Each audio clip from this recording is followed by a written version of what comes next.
Welcome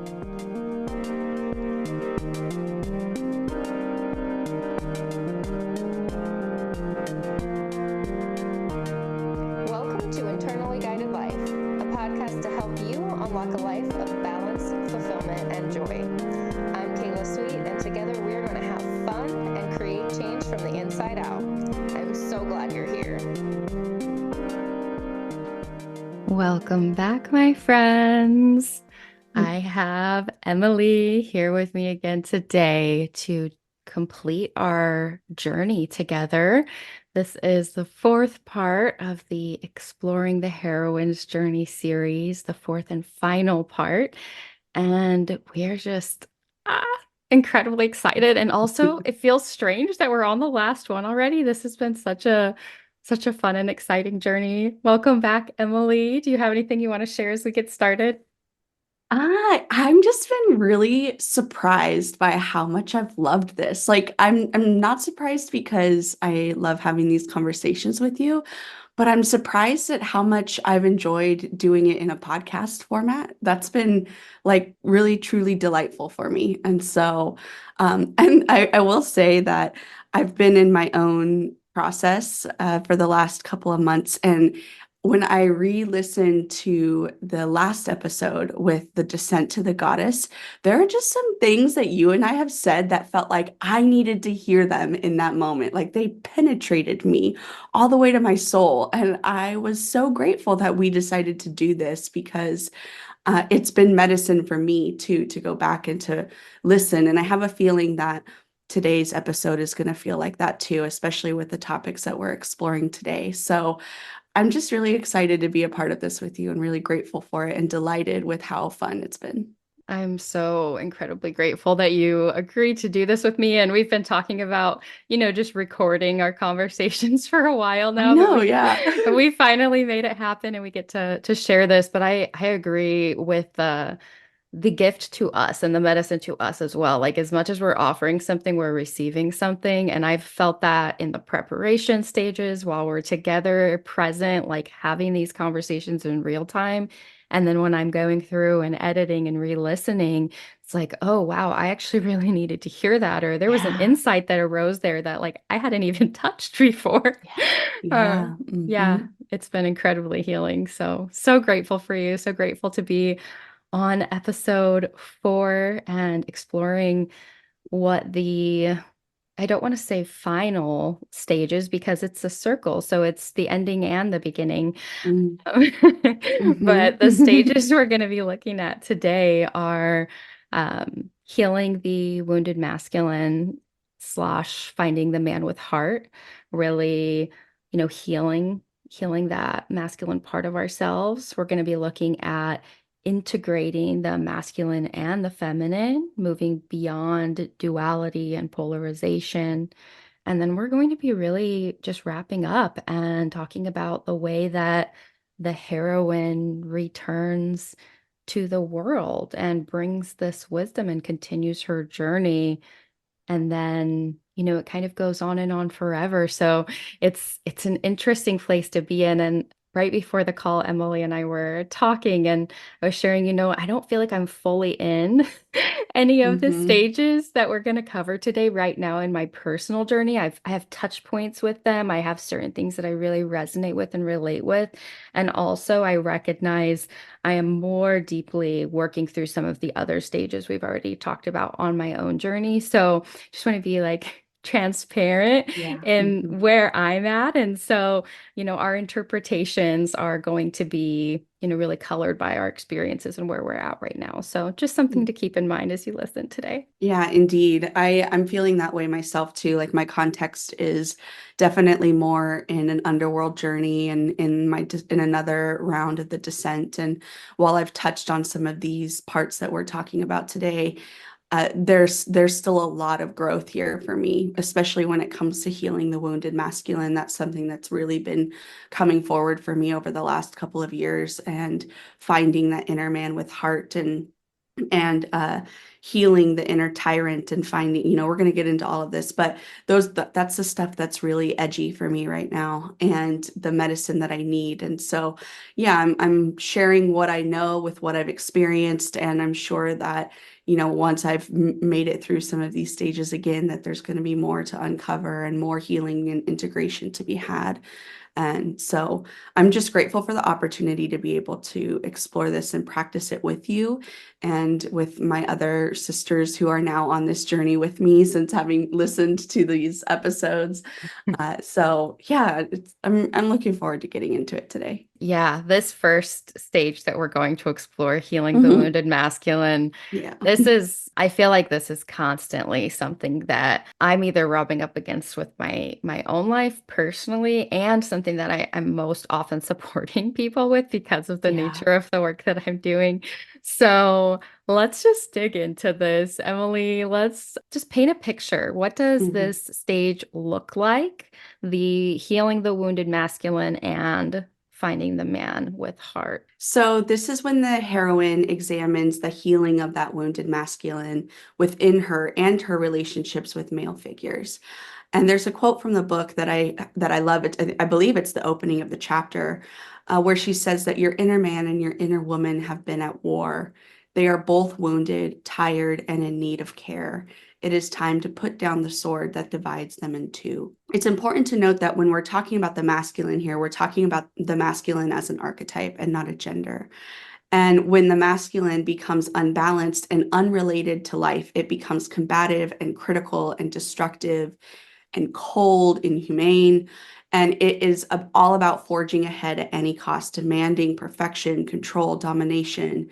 Nothing is ever enough. And we see the effects of this in our world around us. There's so much to look at when it comes to the unhealed, the unbalanced, the unrelated masculine. And in fact, I wanted to read a poem from this chapter called The Unrelated Masculine that I feel like just really embodies and shows us the picture of the cost of this.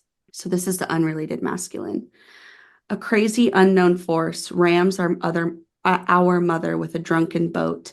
The thick black sludge penetrates her skin. It enters my dreams, contaminates our consciousness. We are all drunk on oil. We dull our senses, divert our eyes, look for scapegoats, scour her beaches, clean her birds, cage her otters, deny our interconnection, will befoul her again. I ache for Mother Earth, ignored, taken advantage of, her riches mined for all. They are worth humankind's greed and arrogance, desecrates, dirties, and defiles her body. When will we learn we are wounding our mother? Everything we do affects everyone else. We can no longer ignore we are trees, sea, and earth. We must make her safe from our excess. Yeah, so this is the masculine unbalanced, where there's an egregious denial of the effects of the wounded masculine on earth, and we participate in this. And that's part of what this stage is about, is that there's an element inside of us that participates in this denial. And every time that we deny our feelings, our dreams, our body, our intuition, we are denying the value of the feminine, denying the value of the body. And the earth is the body. Like that is the symbol of the body. And so when we are participating in this through numbing and distraction and avoidance and turning the other way when looking at the horrors of the world, we are saying we're participating in that unrelated masculine. And the whole premise of this is that the feminine can heal our masculine nature, but we have to open our eyes and expand our consciousness to her goodness. And we have to actually spend time with the wounded masculine parts and participate in the healing process with them using the feminine nature. And so this is where we begin to transmute the tyrant into the man with heart. Is there anything that you want to add to that, Kayla? I just want to first thank you for reading that particular poem. It was a totally different experience to hear it or just now than reading it, even as I was preparing, just hearing your voice resonating the real pain that comes with this this wounded masculine.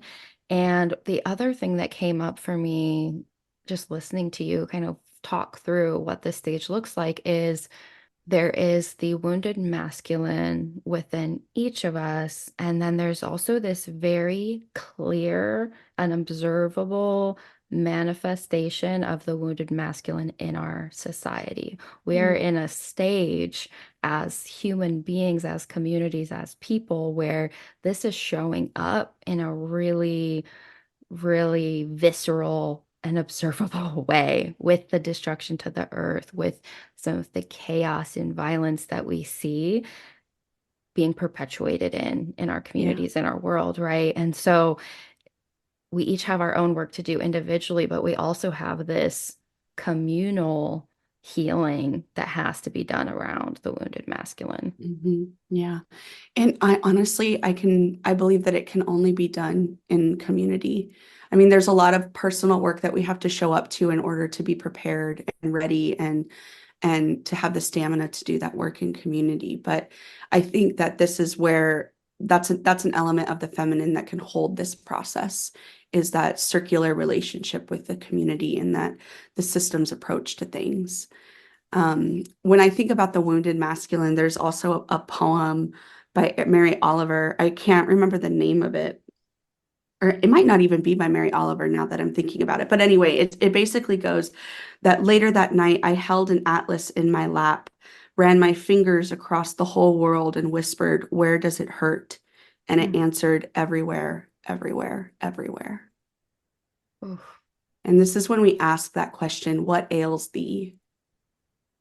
Mm. And we have to be prepared for that answer, which is why all of the work leading up to this is so important, because we can only show up for this if we have faced the hurt within us through that process of descending to the goddess and healing the mother-daughter split.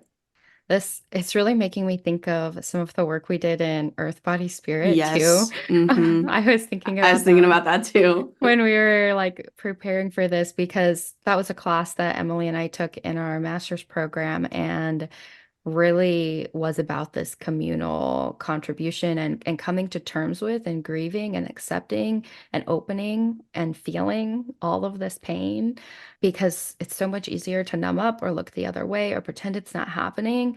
And so that's what many people do. And when we do that at any level, individually, in our close relationships, in our larger communities, it creates this vacuum where Mhm. everything continues to get worse because we're refusing to acknowledge it. So it's that awareness piece where you have to be willing to sit with it and be uncomfortable with it and recognize it as part of that healing, like showing up with that compassion. I think last time we had mentioned the book, The Wild Edge of Sorrow, and Frances talks a lot about world grief and, the pain that we feel as interconnected beings with the mother and with all of the beings on the planet.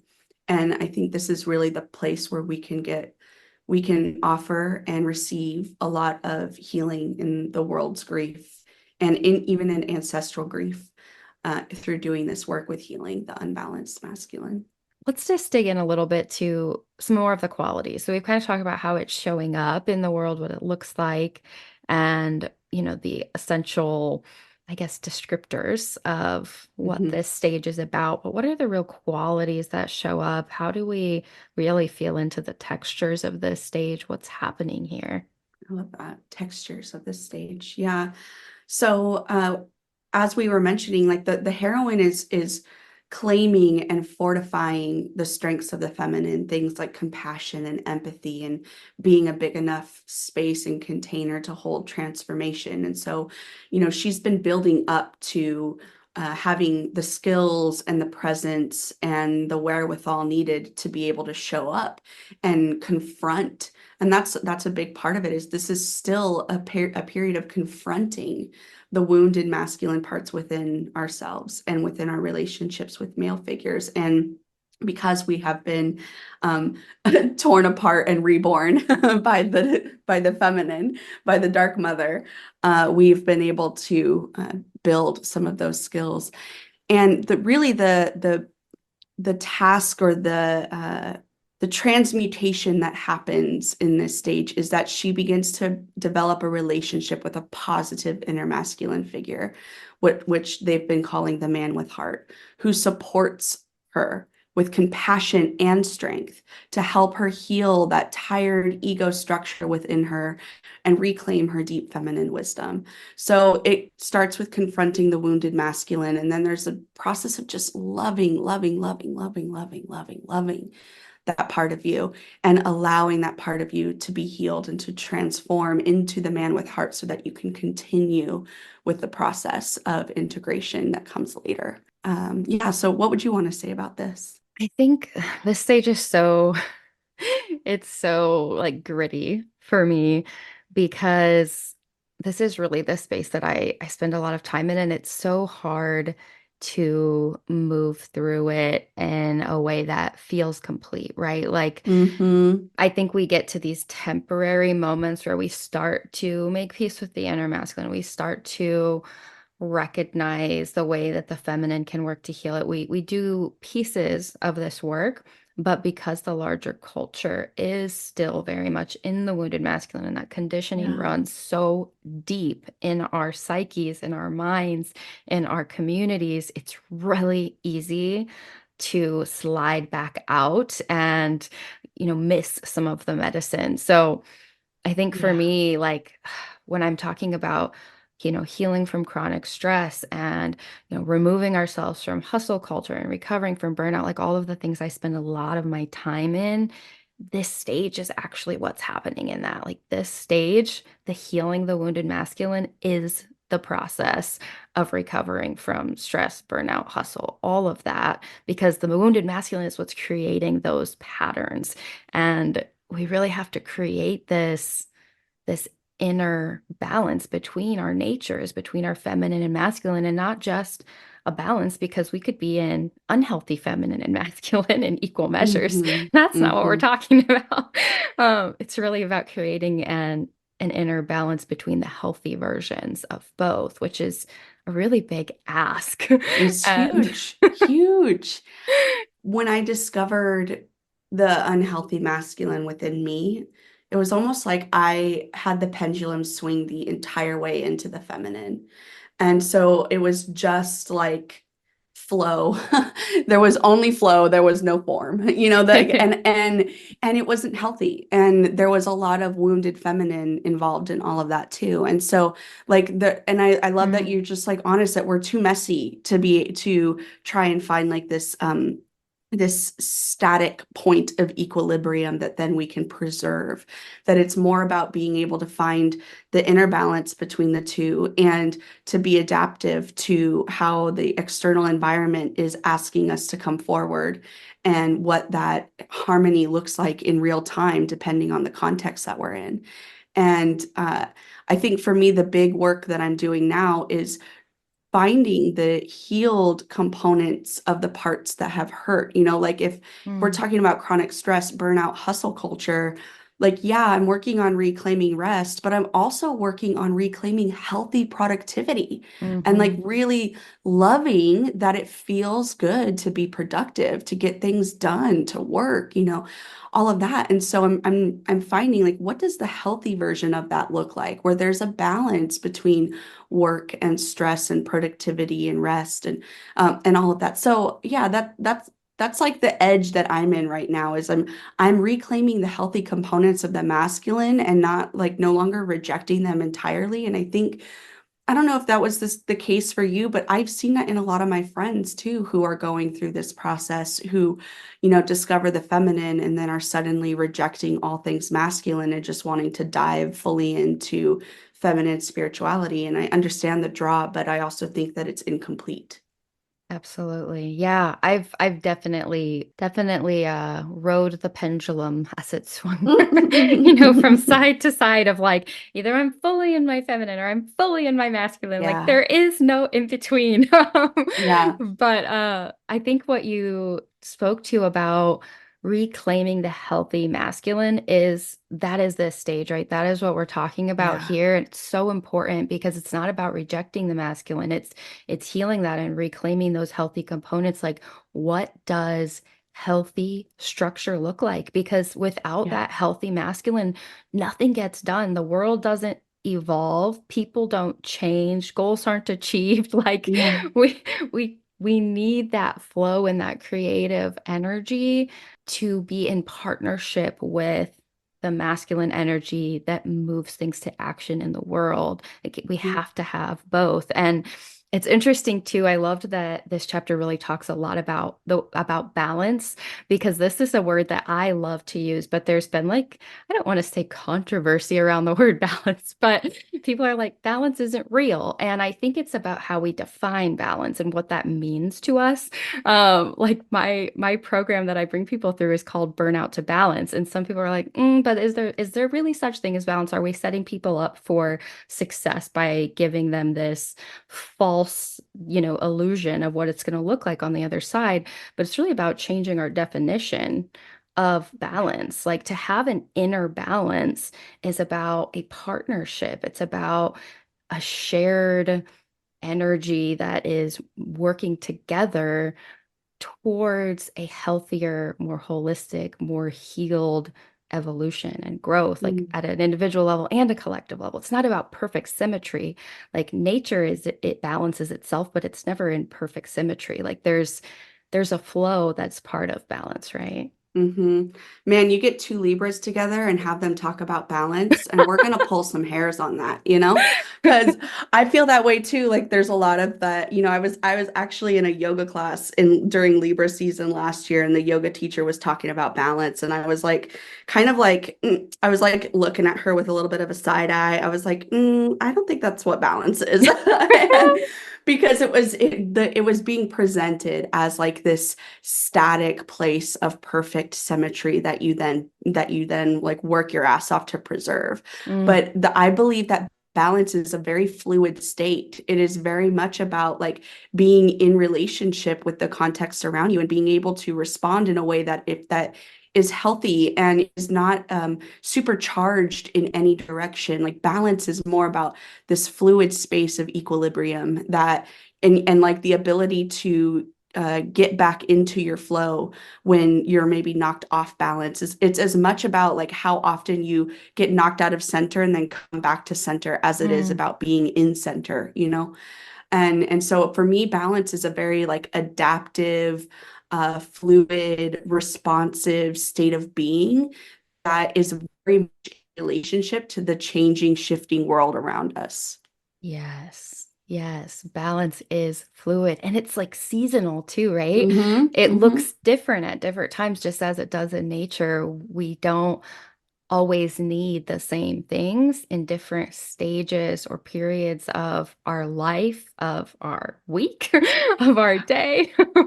I did have a couple of quotes I wanted to share from this chapter. I feel like we could just make this whole episode about balance because I'm loving this, but we will continue to explore that because that's really what this whole episode is kind of centered around, even as we move into the next stage. But kind of in line with this balance component is this next quote that I really wanted to share. And she says, "We are blind to the fact that we are out of balance until an aspect of ourselves recognizes our pain, has compassion, and asks, 'What ails thee?'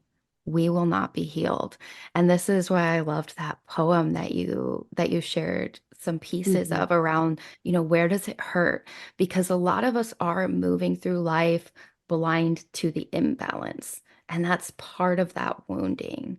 And how much courage and kindness and gentleness it must take to show up to yourself and ask yourself from the inside, what ails thee? And to be the space for that to show and to emerge. Like, is there a more perfect image of self-love than that? It's a terrifying question to ask because once you know where the pain is coming from, you can't Yeah. unknow it. Yeah. Yeah. And so Uh-huh. many of us have learned to, just like not look at where the pain is at. And if we don't look, maybe we'll forget it's there. We can pretend it's not there. But once you've asked and you can't Yeah. return to that space of unknowing. And it does take courage and also takes like follow through, right? Like once you know, what are you What are you going to do? How are you going to approach that pain? How are you going to show up for it? How are you going to be with yourself when you're in pain? Yeah, just by asking the question. I do a lot of, I participate in a lot of parts work, internal family systems, but I also guide my clients through a somatic version of parts work. And I think people have a cognitive understanding of it and they want it. And then when it gets down to like actually dropping in and asking all of your parts, what ails thee? That we have so many automatic defenses that want to block us or distract us from being present with that. Or we're so desperate for healing that we're like grasping at the parts of us that hurt on the inside. We're like, please tell me everything. Tell me, don't tell me what's going on. And that like your parts are not going to tell you what's going on when you're having that kind of desperation with them. Mm, And so like the how are you going to be with yourself as you ask that question and with whatever comes up? And mm, that's why all of the work before this was necessary before we can even ask this question, because we have to build some fortitude and stamina and strength and capacity and space around pain and around grief from the inside. And being able to be a compassionate, curious, and non striving presence towards your inner parts that hurt is really important for this part of the work. well, and what a beautiful description of showing up to this with some feminine healing and feminine Yeah, energy, right? yeah. Like I even noticed the language as I was speaking. I said, "What are you going to do?" Which is a masculine. Yeah. Oh, And yeah. you countered that with how are you going to be with? And that is really this balance between the two, right? Yeah. Between doing and being and knowing which is coming from a healthy place and how to be with it in a way that is in balance and that is honoring both the feminine nature as well as, but sometimes we have to set the masculine down for a second and be with Hmm. first. Like it's that back and forth. Like you Hmm. can't go straight into the doing if you haven't sat with it, but you also can't stay with it forever. That's the other place I see people get stuck is when you lean really far into the feminine and it's like there's almost I don't want to say a paralysis, but a fear of action that Yeah. comes with that because you just want to be and be present. Hmm. And that's beautiful. But if you don't also have that healthy masculine, like moving things, you can also get stuck there. I think part of the medicine of this integration is that being with what is here will naturally reveal what there is to do. And if you can build the patience and the non-striving, the mindfulness around that presence, the action steps that are required are going to reveal themselves to you, and then you can go forth and take the action. And Yeah. I think that's part of like what we're talking about how the medicine of the feminine can heal the wounded masculine is that being and being present with will reveal the action that needs to take. And then it is up to you to take that action and to bring that masculine back into the fold. Yes.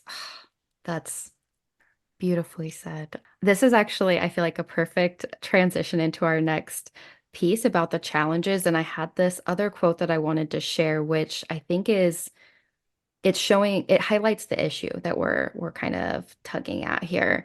So this quote says, "We are split off from a relationship with our creative feminine.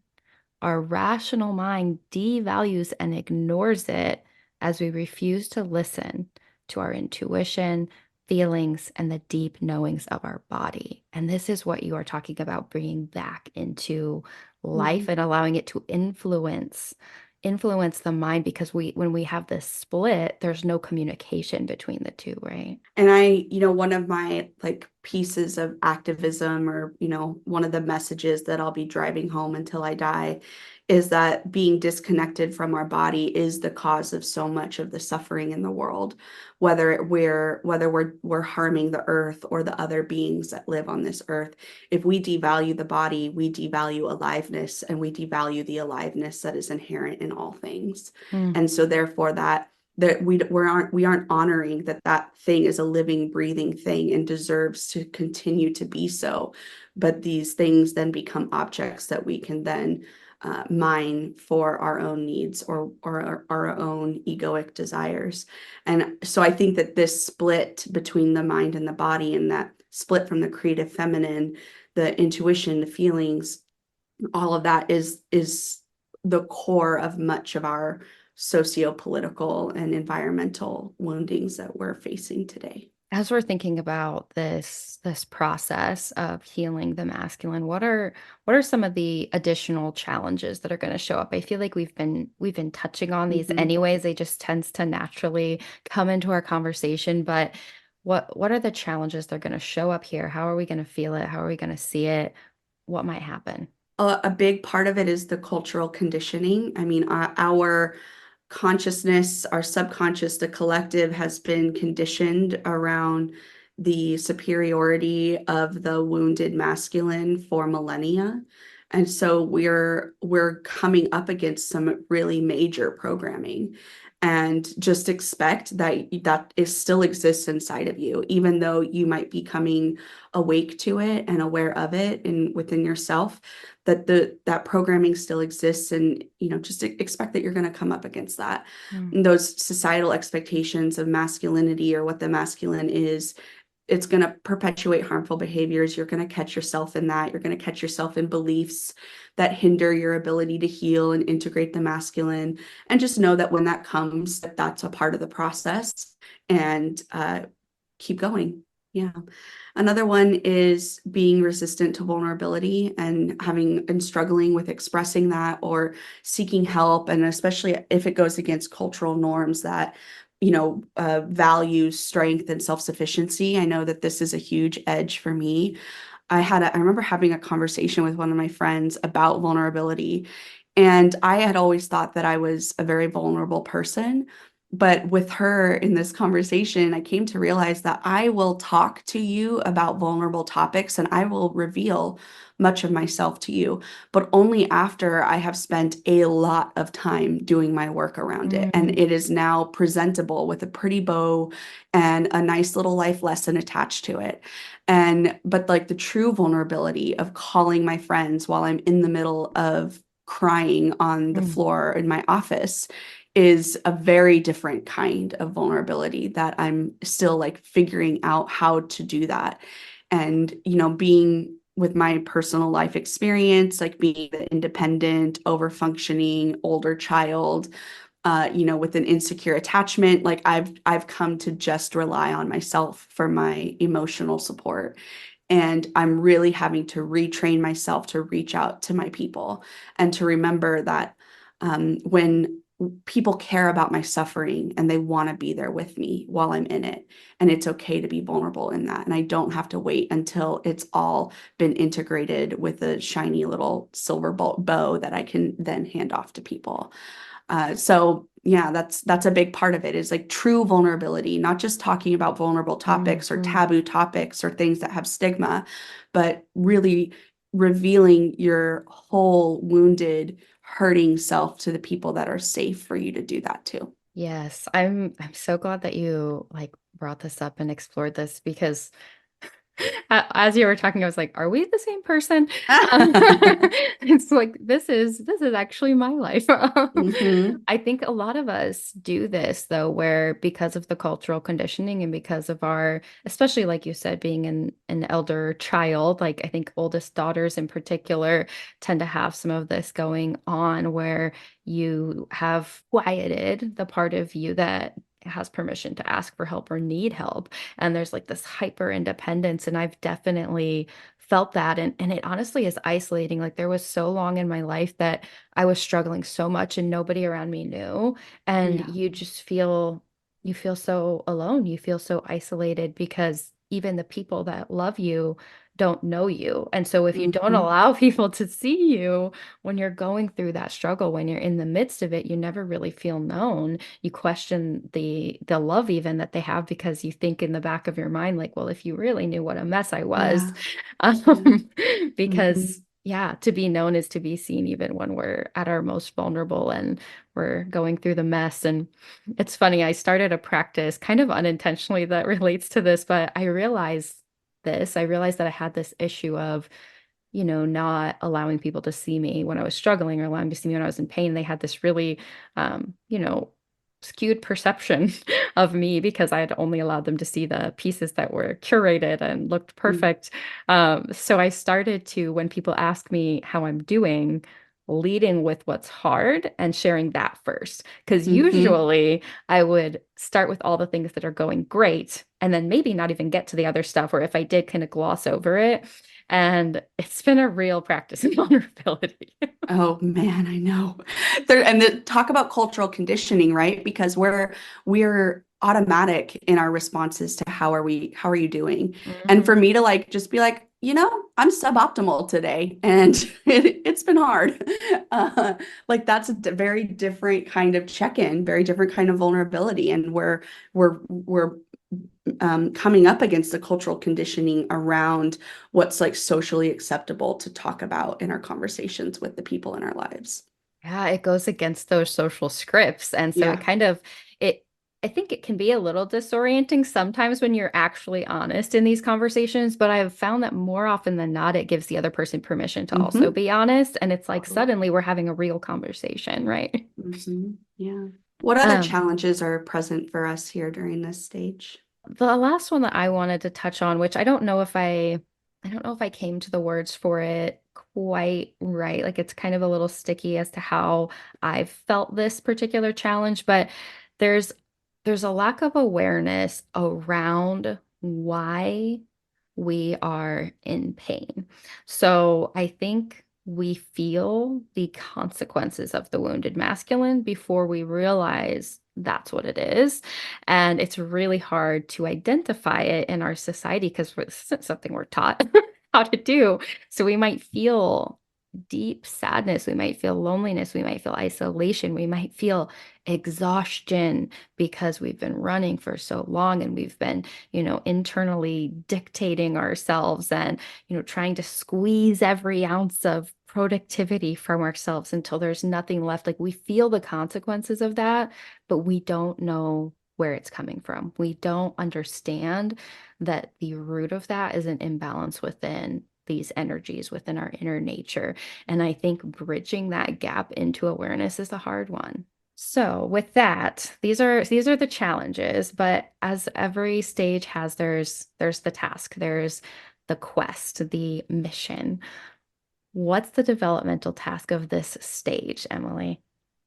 Yeah, this is you were getting to it just now, the facing the inner tyrant, the shadow of that inner dictator, or I call mine the inner drill sergeant, to face that and to let it go. And that requires a very conscious sacrifice of mindless attachments to power, financial gain, and hypnotic passive living. And it takes courage and compassion and humility and time to work through this. Mm. And we've been talking about this, that there's that part of us that chooses to be passive and chooses to be in denial to the world's suffering and to our own suffering and to the sadness and loneliness and isolation. And so this is when we consciously say, I will no longer be participating in that. And instead, I'm going to face my life fully. I am going to show up to life fully. And I got to say that is a commitment that you must consciously recommit to. And it's Mm. okay. Like, it's okay that you're going to forget or that there's going to be a time where life just feels like it's too much to be present with all the time. And so you'll go into a little bit of a hypnotic state for a while. Like, it's fine. But it's the fact, like I said earlier, balance is about as much about returning to center as it is about being in center. And so every time you find yourself drifting back into those mindless attachments of power and finances and hypnotic passive living, every time you drift, you shift and you Mm. recommit. And that's the work. And it takes that's the courage that it requires and the compassion for yourself because you drifted. It's okay. And then you come back over and over and over again. I want that like written on my mirror. Every time you drift, you shift. That's Yeah. Yeah. that's a beautiful affirmation. I had the image in my mind of like when you're learning balance poses in yoga practice and Yeah. how much it is a part of that practice to fall and to stumble Yep. and to move out of balance and then return. And that's how you build up the stamina and the strength to Yep. remain in balance longer. It's the same thing. It's the psychological rather than the physical balance, but it's the same process of returning. Totally. I do a process with my clients where we practice being centered with eyes open. And so I guide them through a whole somatic practice with eyes open so that they can feel what center feels like while still taking in the world around them. And Mm, then we turn up the stakes a little bit by involving some movement and then involving movement with other people and then involving eye contact with other people. So we're building up the somatic capacity to be centered within ourselves while engaging with the world around us. And every time we fall, because we do, we'll be centered and then we'll suddenly make eye contact with somebody and then we'll trip and we'll stumble and then we recenter, and that's the practice. It's as much coming back into it as it is being in it. that sounds beautiful. I Yeah. I would love to like witness or be a part of one of those Oh, it's practices, Emily. so fun. I've done this at retreats before, and it is so fun. I love doing it with people. So, yeah, we could do that sometime. It sounds like just such a beautiful way to be in community and connection while returning to yourself and that balance again and Mhm. again. Like that's the challenge, right? Is it's being with Mhm. ourselves and with others. And so Yeah. to have a real-time practice to embody that would be Mm. beautiful. Yeah. What else do you want to say about the developmental quest of this stage? Yeah, so as I was reviewing this, I feel like this particular stage is where things get really Jungian, Oh, totally. Yeah. especially in Maureen Murdock's her lens and the way that she interprets this journey in the book, because a big part of this task is to expand our consciousness, right? I mentioned that lack of awareness is part of the challenge, and the counter to that, the healing component, the task is to expand that awareness, to expand Mhm. that consciousness, to develop that. And it's really about examining those conflicting parts of ourselves and trying to find some peace within them, which we'll get to more in the next stage. But there was a quote in the book that she says, we must open our eyes and expand our consciousness. We need the moist, juicy, green, caring feminine to heal the wounded, dry, brittle, overextended masculine in our culture. Otherwise, we inhabit a wasteland. And that just perfectly summarizes what we've been talking about with the earth, with our bodies. Like we need that caring feminine to bring the salve, to bring the healing to this masculine that's been so overextended and so harmed by the way that we've, used it for this like material gain when it has such a spiritual capacity, right? Like we've used masculine energy for harm when the masculine in the healthy energy is a beautiful balanced power. And we lose access to that other side of it when we're so caught up in the woundedness of it. So that expansion of consciousness, I think, is a big part of this task. Um, and I don't know if this is the appropriate place to insert this, but some of the quotes and some of the conversation that came up in this are really around like Jungian individuation process. And I'm not going to go into like the whole thing of Jungian psychology because that's going to take a while and we're going to do another episode on the shadow. So I do think it's important though to like just name a few terms so that as we use these, you know what we're talking about. So I'm just going to give like a brief breakdown of these and then we can move on because I feel like sometimes I can get into utilizing terms and then not ever define them for people who might not have been exposed before. So I wanted to have a second to like backtrack to that. Mhm. So the first concept that I wanted to define is the self. So in Jungian psychology, this is the ordering and unifying center of the psyche. It's the whole self. It contains everything else. It's like the circle around the psyche.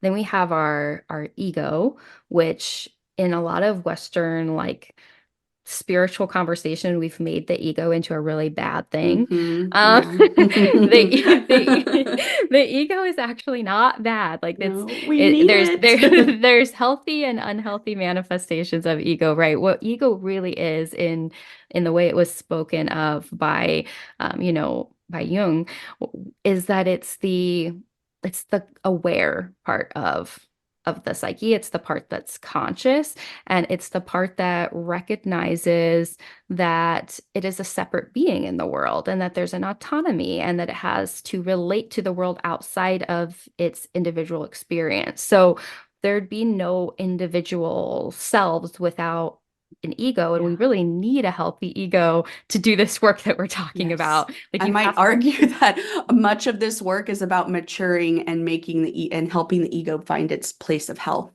in spiritual work. I mean, that's what I think it should be, at least.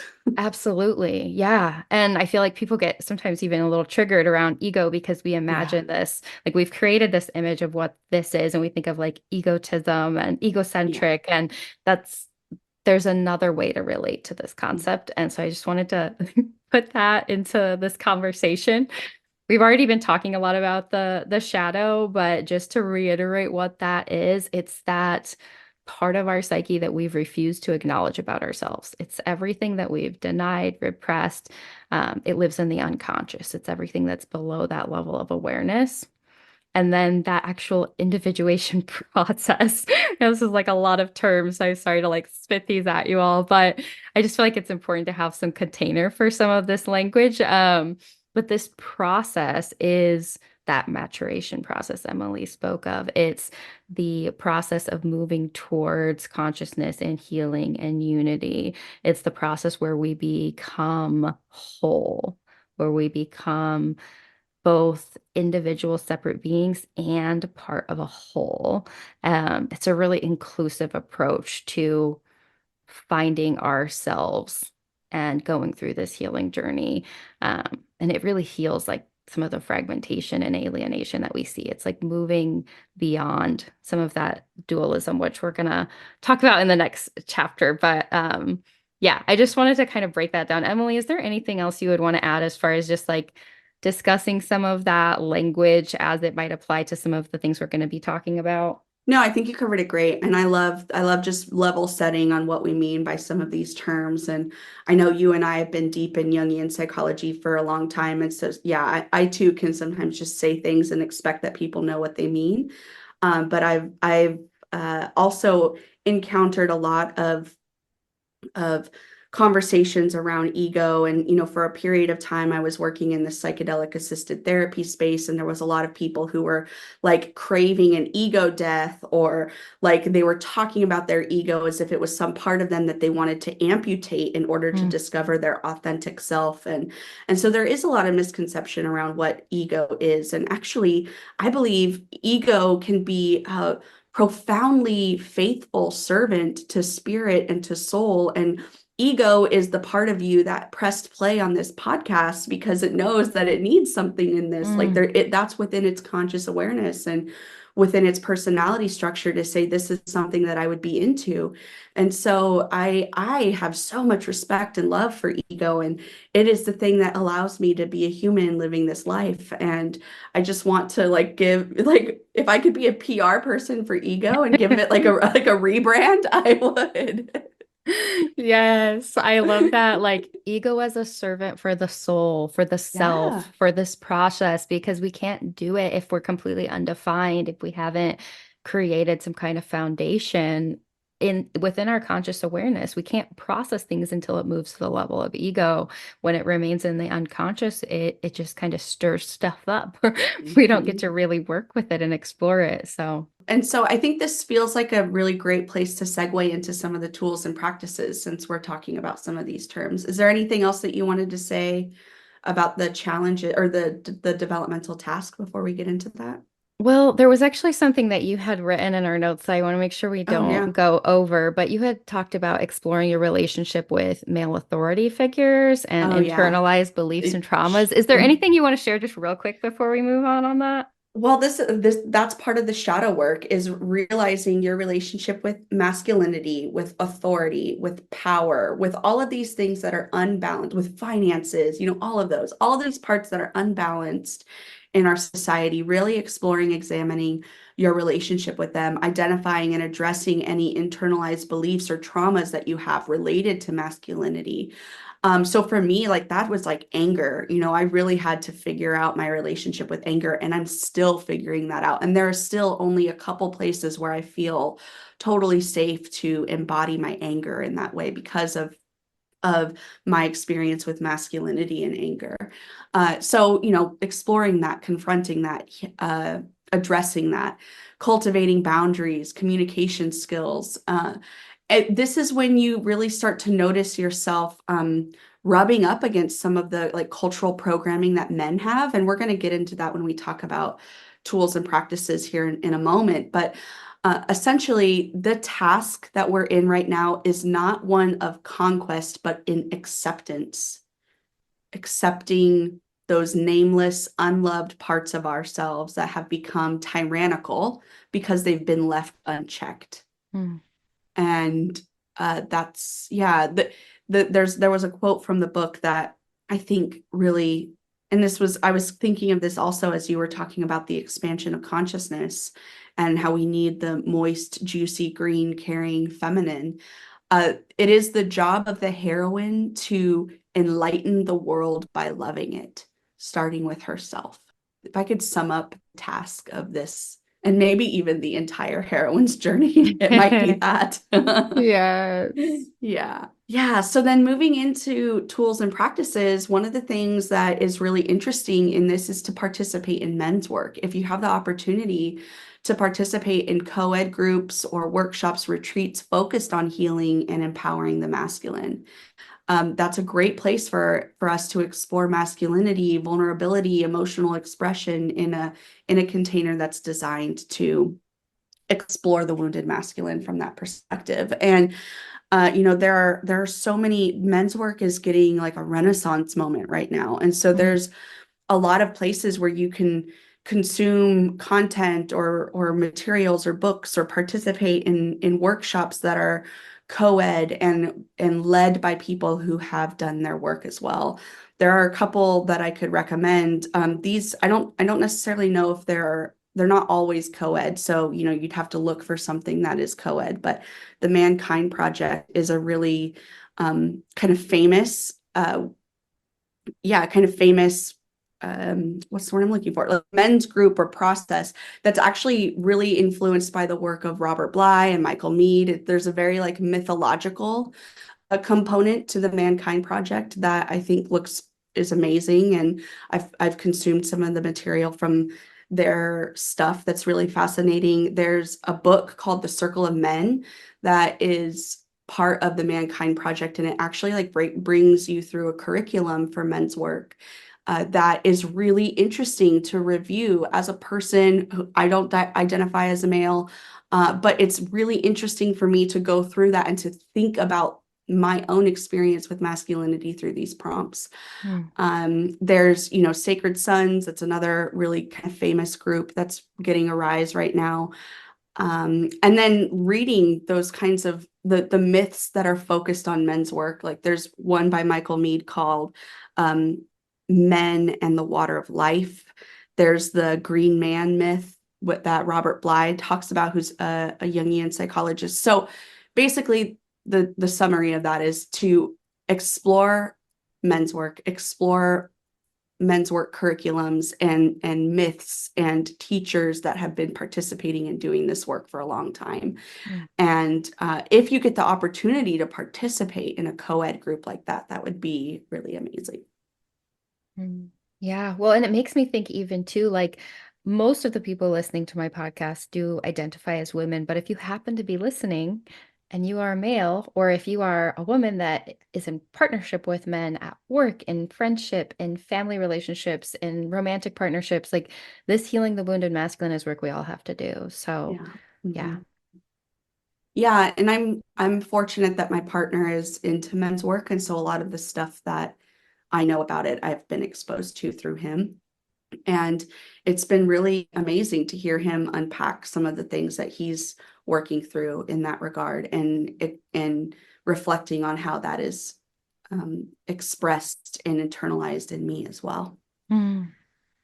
Yeah, and then I think trauma-informed therapy is just a great one for all the stages, but personally, like counselors, therapists trained in trauma-informed approaches to address these wounds, especially because some of it is intergenerational and societal. So, a therapist who is willing to work on some of the deeper layers of trauma, such as EMDR, somatic experiencing, the kinds of things that dip into the unconscious and to the subconscious and help you expose and process and transmute and release that stored trauma, is a really helpful modality.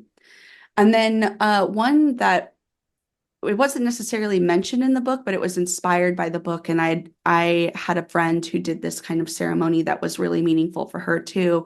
But there's like a sacred marriage ceremony, which is the unity of the opposites. It's an integration of these polarities of energy between the masculine and the feminine.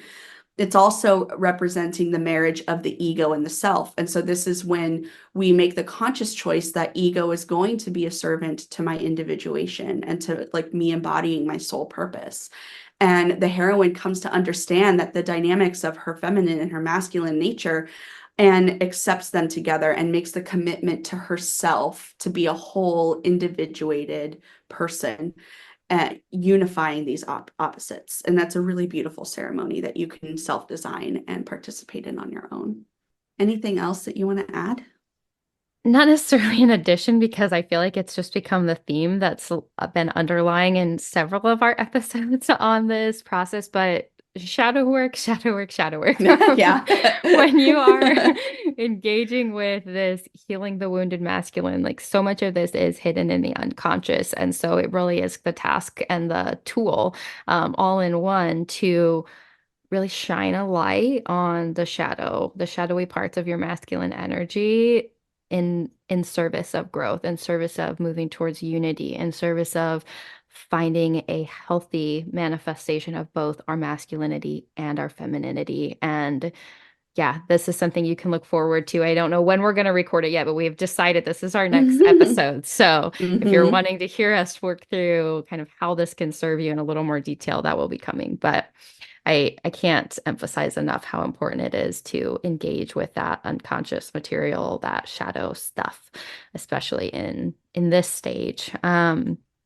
And then I know we're this is going to be another long episode, but as we're coming to the end of this stage, one thing that I wanted to make sure I shared before we move on to the next one, and the way that I've seen this in my own life and my own journey is that until we've done this work of at least beginning to heal some of this wounded masculine, until we've started to find the man with heart within, the healthy manifestation of masculine energy within ourselves, it is very hard to find that in our relationships.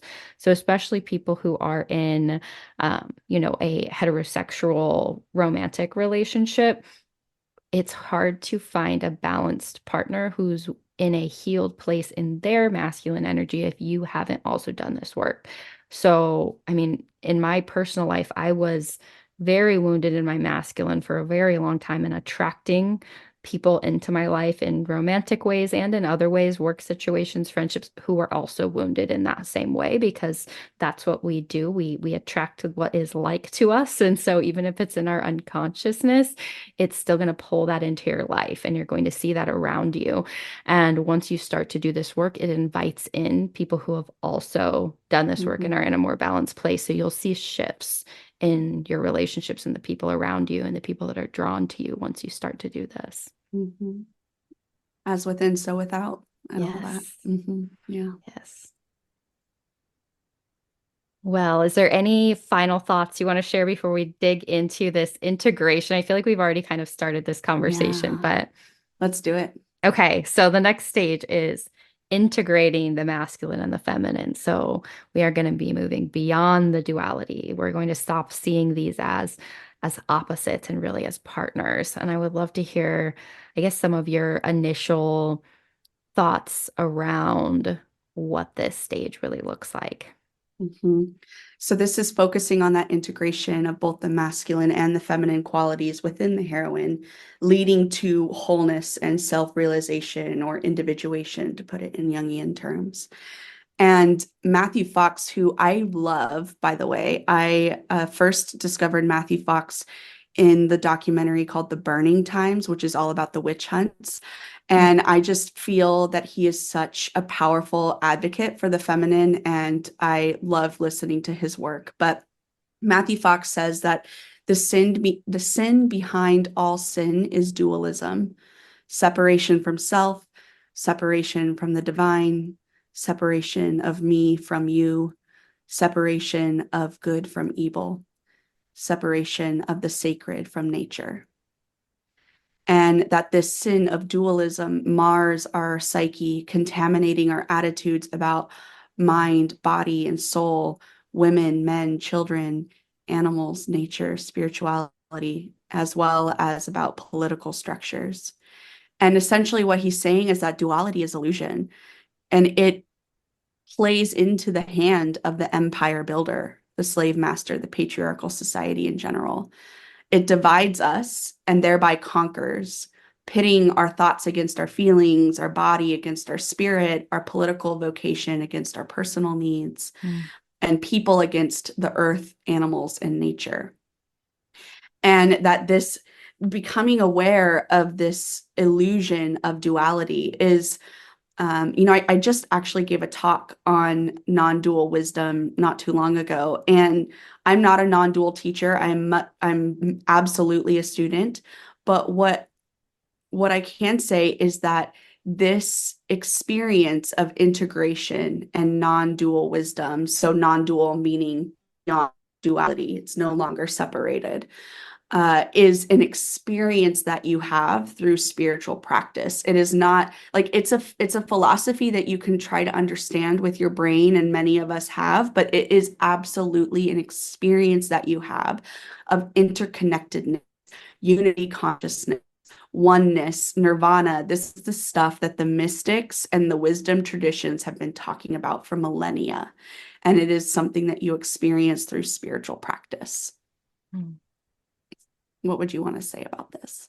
I love the way that you kind of framed that and brought it into context, both in, I guess, the harms of duality, even though it's an illusion, anything that we believe creates our world, right? And so when we are invested in that illusion or maybe delusion of everything being polarized and separate, there's just so much harm that comes from that. And so that's really like the work of this, right? Is to move move past that harm and into the truth, which is that interconnectedness, which is that unity.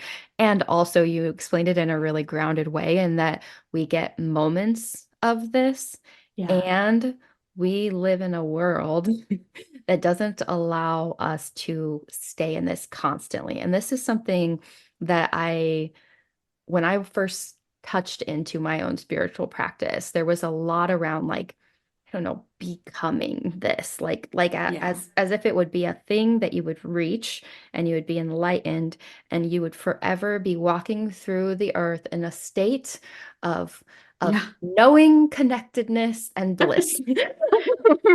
And I've definitely had those moments that in spiritual practice, in community, in relationship, where, oh yeah, the truth of it just penetrated down to my, to my Hmm. cells, to my soul.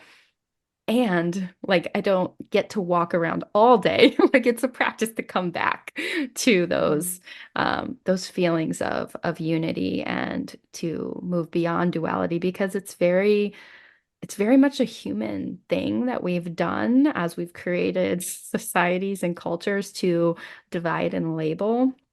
And there was a quote from the book that I'll share. I feel like we share so many quotes because you just can't say things as well Yeah. as the original words in this book, because the whole thing is just wisdom. Like it was written from a place of connection and deep knowing. But this quote says, "We divide ideas and people into hierarchies of good, bad, us, them, black, white, right, wrong, masculine, feminine. We separate spirit from matter, mind from body, science from art, good from evil, life from death, women from men, fat from thin, young from old, socialist from capitalist, and liberal from conservative. We see others as the enemy, and we rationalize our criticism, judgment, and the polarization that we create by arrogantly saying that we are correct and that we have God or the goddess on our side." It's Mhm. this like righteousness in which we make ourselves correct, we make ourselves right, and you notice this anytime you slip into criticism or judgment. Anytime you Mhm. want to make somebody wrong, anytime you want to make something good, like that's how you can start to recognize how deeply embedded duality is into our culture. And it is definitely work to bridge it and to unify it and to step out of that delusion, I'm going to call it. Hmm. And this is part of where that ego maturation process comes into place because the ego is literally designed to create separation so that I can have an individual self and personality. And so like that's why ego transcendence is so needed for experiencing unity consciousness as a state of being, but it's not a place that we can live forever. And so part of the ego maturation process is understanding that I will always think of myself as separate and that there will always be some sort of dualism within me. But the work comes from not creating a right or wrongness within that, or a hierarchy of better than or less than, or judgment, polarization, like all of those things. It's an acknowledging that I am the enemy and the enemy is us. Mm, And like I am just as much what I am saying is bad about them. And those qualities exist within me. Like that's the shadow work aspect of it. And so as the ego matures, it can hold all of that without needing to write about it, even with the idea that I am a separate self. And like that's always going to, as long as we have an ego, there's always going to be a sense of separateness, but we can mature the ego so that we can bridge that separateness and have a more healthy integration of it so that nothing is right or wrong within it. You're mm. beyond rightness and wrongness, as Rumi says. Yes. Yeah, it's really this like human developmental task, right? To be able Yes. to like hold space and come to terms with the fact that we both are separate and Mhm. not. We are Yes. individual and we are in community. Like constantly we have to hold these paradoxes. Mhm. Yeah, and as we grow up and mature psychologically, we have more capacity for differing perspectives and worldviews and like the way that we perceive ourselves and others and the world around us and the meaning that we make of our life experiences becomes bigger and more capable of holding the fullness of life itself instead of needing it to be contracted into small things and hierarchies of right versus wrong. Mm.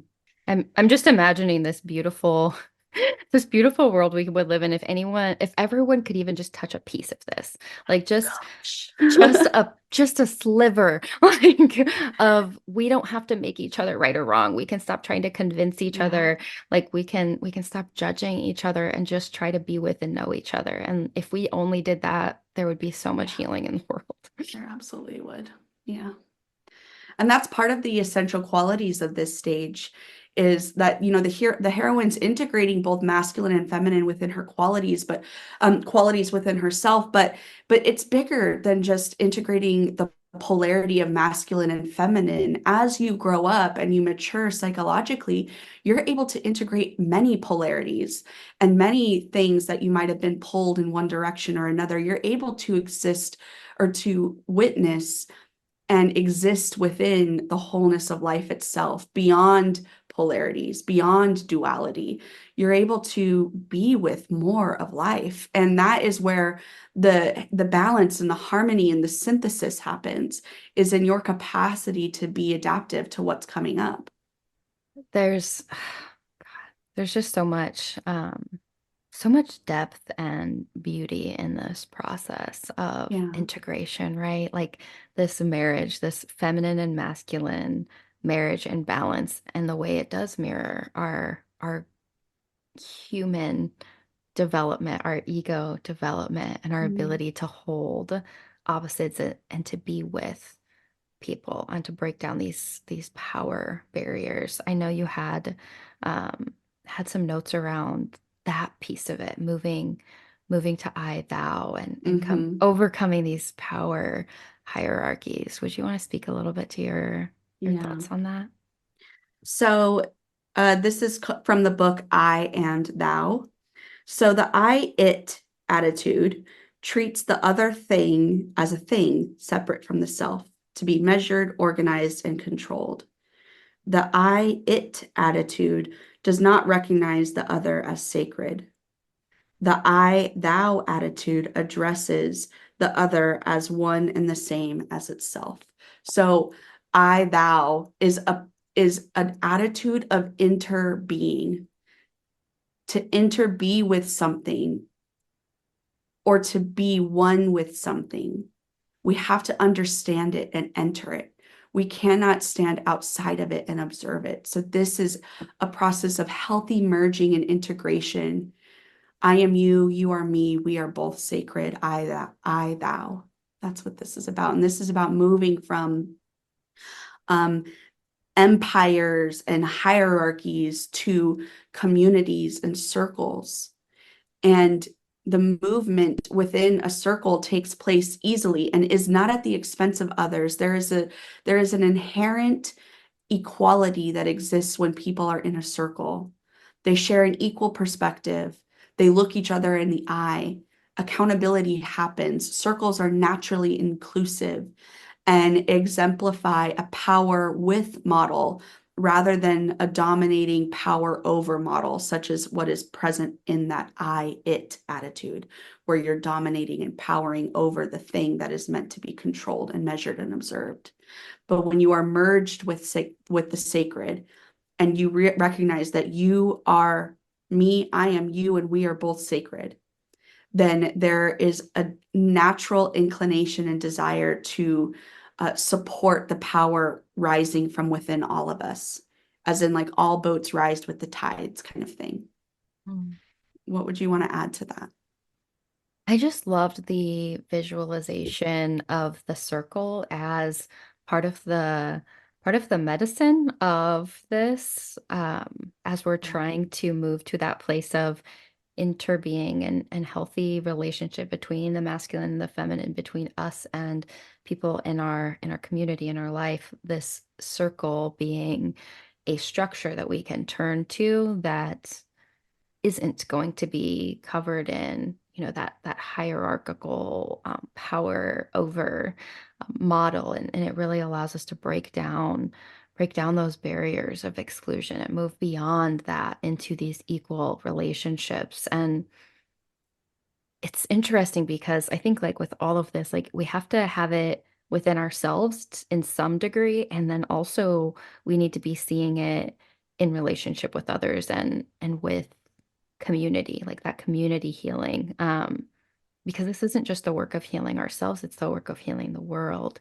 And to have some models that we can turn to, or even practices, this idea of when you sit in a circle, I mean, that's something you can do in a workplace, Mhm. in a very corporate setting, in a meeting, and give some power back to people who maybe haven't had it in the past, a way to create some inclusion within any setting to remove some of those barriers where one person is in the front of the room holding all of the power and giving the lecture, and the rest of the people are sitting there just to absorb, where we're really in community with each other and the harmony that comes from that.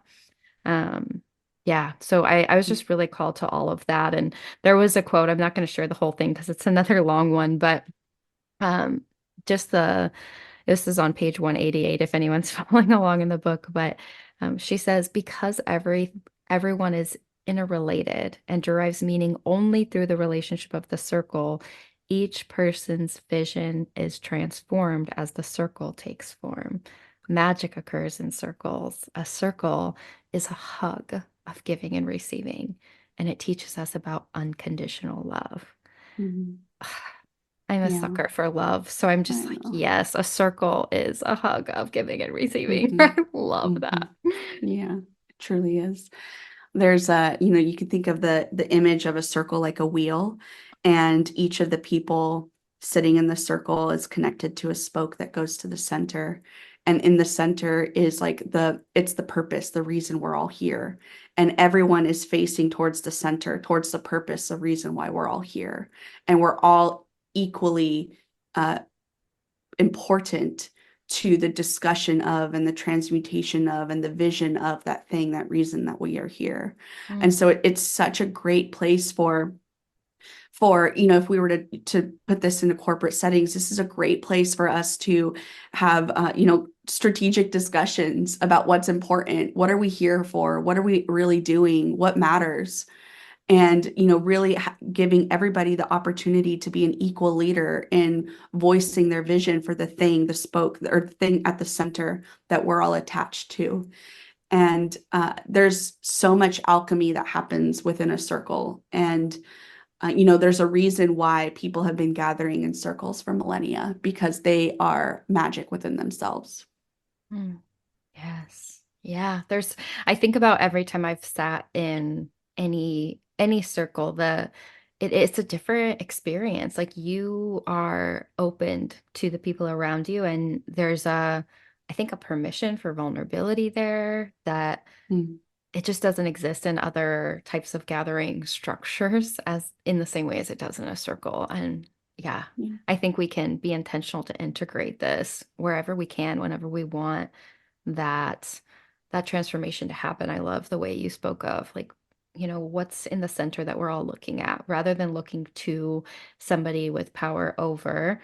How can we all be facing the reason that we're all Yeah. here and get clear on that? Yeah. It's naturally collaborative. Hmm. Yeah. Yeah. So then what are some of the challenges then, Kayla, that might present as a person is in this stage? Yeah, it's interesting because I feel like this stage it kind of gets um to the place where we're a little bit off the ground, right? Like it's Yeah. not quite as grounded Yeah. as some of the other stages. Like it feels very aspirational, at least for me with where I'm currently at in my own journey.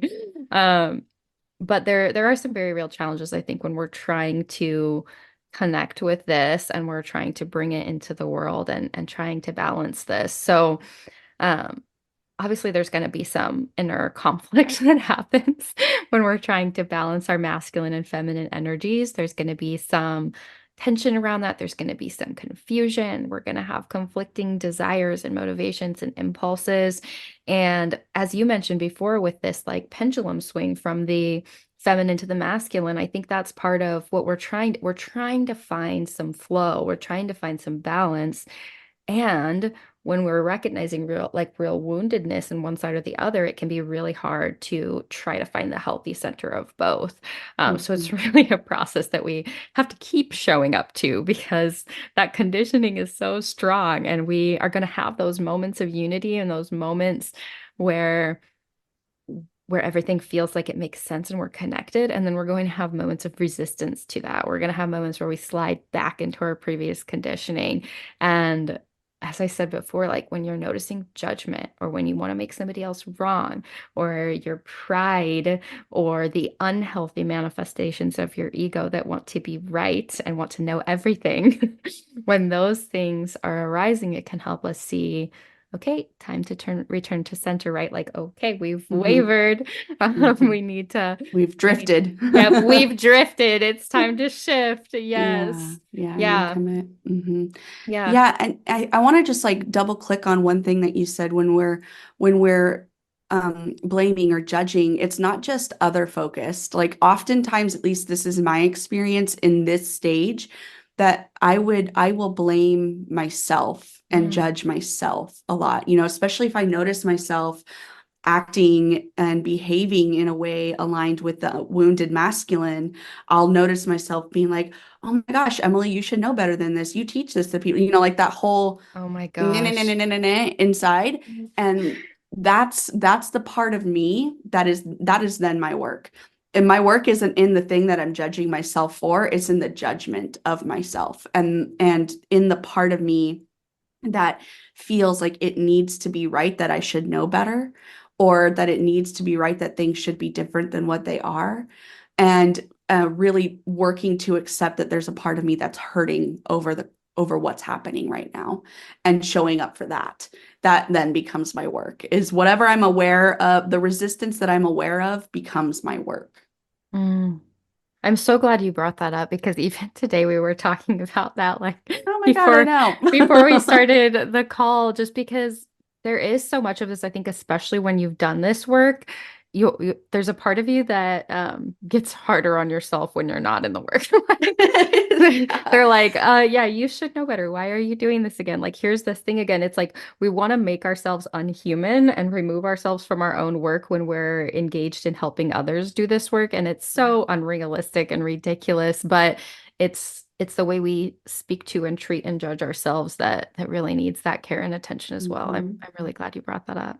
Yeah, and that's part of the conditioning too, is like even the belief that if I am guiding people or coaching people or supporting people through this work, that I need to have it all figured out and I need to be healed and whole and complete. And like that's a product of patriarchal programming as well, because we expect to have the authoritarian sage on the stage be the one to have it all figured out, because that's what we've been conditioned to look for when it comes to power structures. But as we were just talking about, if we're in a circle together, if there's an I thou relationship, if there is power with, it is not my job as the coach to have it all figured out and to be the like guru that's guiding people.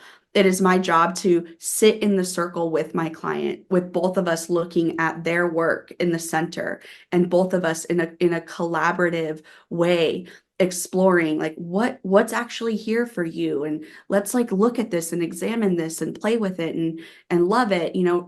Both of us are sitting in a equal power space.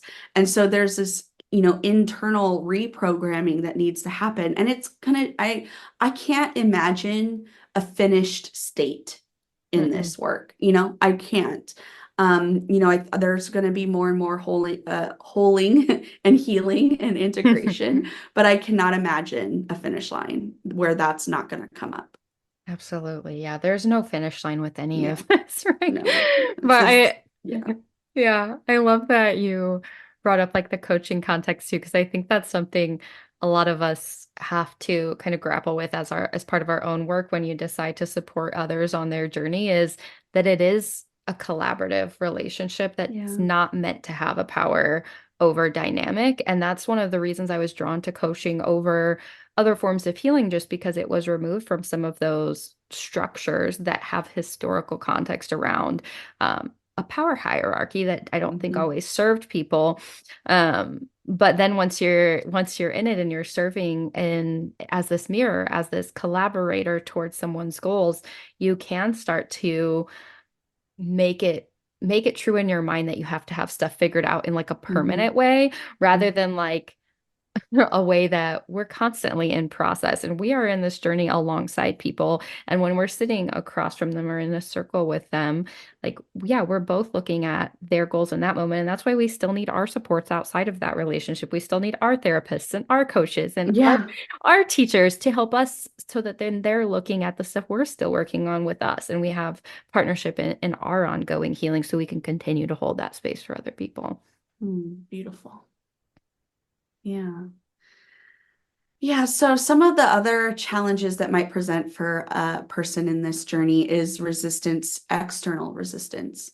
So others might resist or challenge this newfound sense of wholeness and integration. And especially if you're, in close partnership or relationship with friends, family, romantic partners, like you're going to change, and therefore the relationship dynamic is going to change. And people fear that change, or they feel threatened by a person who is embodying their authenticity. And this is obviously a product of programming that we've been a part of for a very long time, but just in like a very grounded and real sense. It's like a person that you're in relationship has come to expect certain behaviors out of you. And when you start to say, actually, no, that wasn't the real me, or parts of it were, but not all of it. And so now I'm going to embody my authentic essence now. That's going to create some instability in the system that you're a part of. And so you're going to just expect that people are going to have opinions, reactions, um, thoughts about this newfound embodiment of authenticity. And I want you to know that their reaction to your authenticity is their work to do, not yours. Mm. And for me, as like a person who manufactured belonging in order to create safety in my life, when I started to step out into my authenticity, it was terrifying to lose friendships over that, for the things that mattered to me to start to fall away. And there was definitely the temptation to take on other people's discomfort with my authenticity and to like do something with it, because that was part of my codependent patterns, and part of my manufacturing belonging was that I was taking more than my 100% responsibility for how people were reacting. And so if a person, or a group or situation in your life is revealing their discomfort towards your authenticity, you can have compassion for that. You can love them and be kind to them and be curious about their discomfort. You could be with them while they feel their feelings about your authenticity, but know that you do not need to change yourself back in order to maintain that relationship, and that things that are no longer in alignment will end up falling away, and you will have to grieve that, and it does suck. But I think, as you will learn, as I have learned and my clients have learned, is that the cost of staying the same is too great, greater than the cost of losing relationships and circumstances that aren't in alignment with who you are truly, and that wholeness and integration that you are presenting now. That's so real, right? Like that grief that comes along with some of that loss when things do have to shift. Oof. Because, yeah. And it Yeah. it kind of it kind of lines up with the other thought that I had had as far as challenges with this, which I my language I feel like was struggling a bit to try to contextualize some of the thoughts and experience I've had, but the way that I phrase it was like a feeling of being out of place. And I think Yeah. some of that is actually that external resistance, right? When you're realizing that the structure that you're in or the relationship that you're in is no longer where you belong, or you don't quite fit, or something's not quite working anymore now that you've started to shift these things. And I think that's where some of the complexity with this comes in, because on one hand, you're embracing unities and moving towards integration and holism, and you're seeing a different way forward, a power with an I thou. Like you're seeing something that could be so beautiful.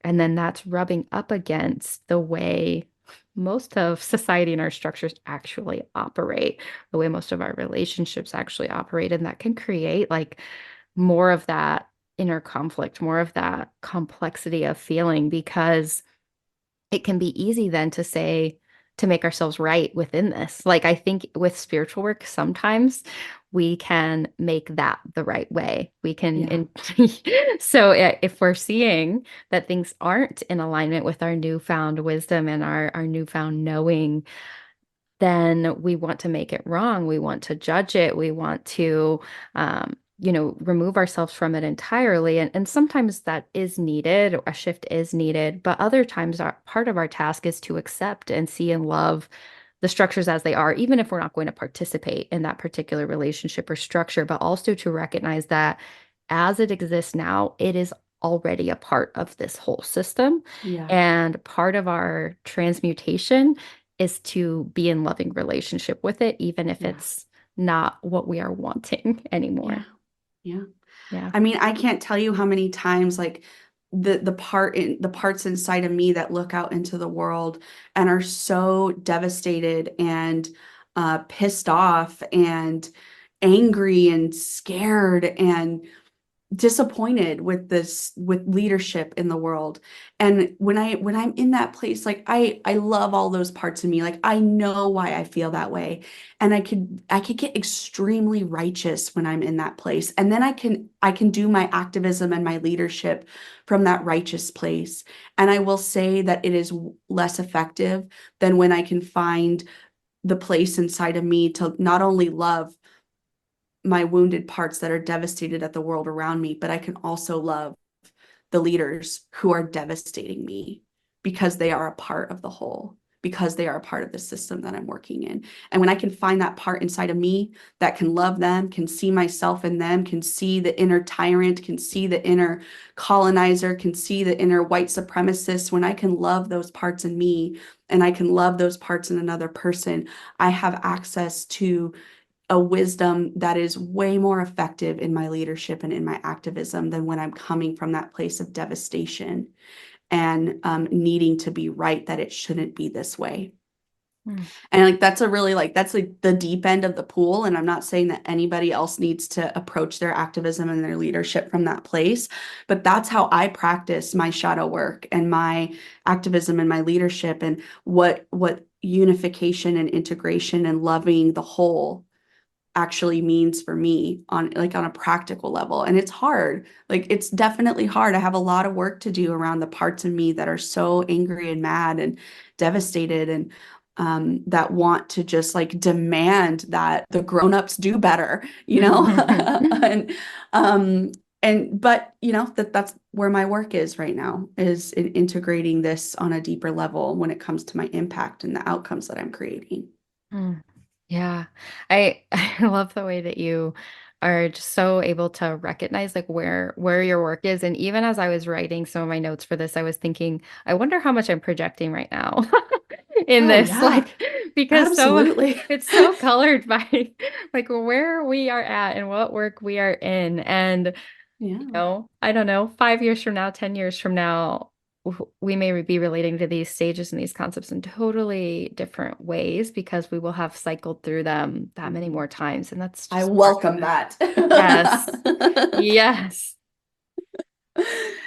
Yeah. So then, Kayla, what is the task, the quest for this part Yeah, of the process?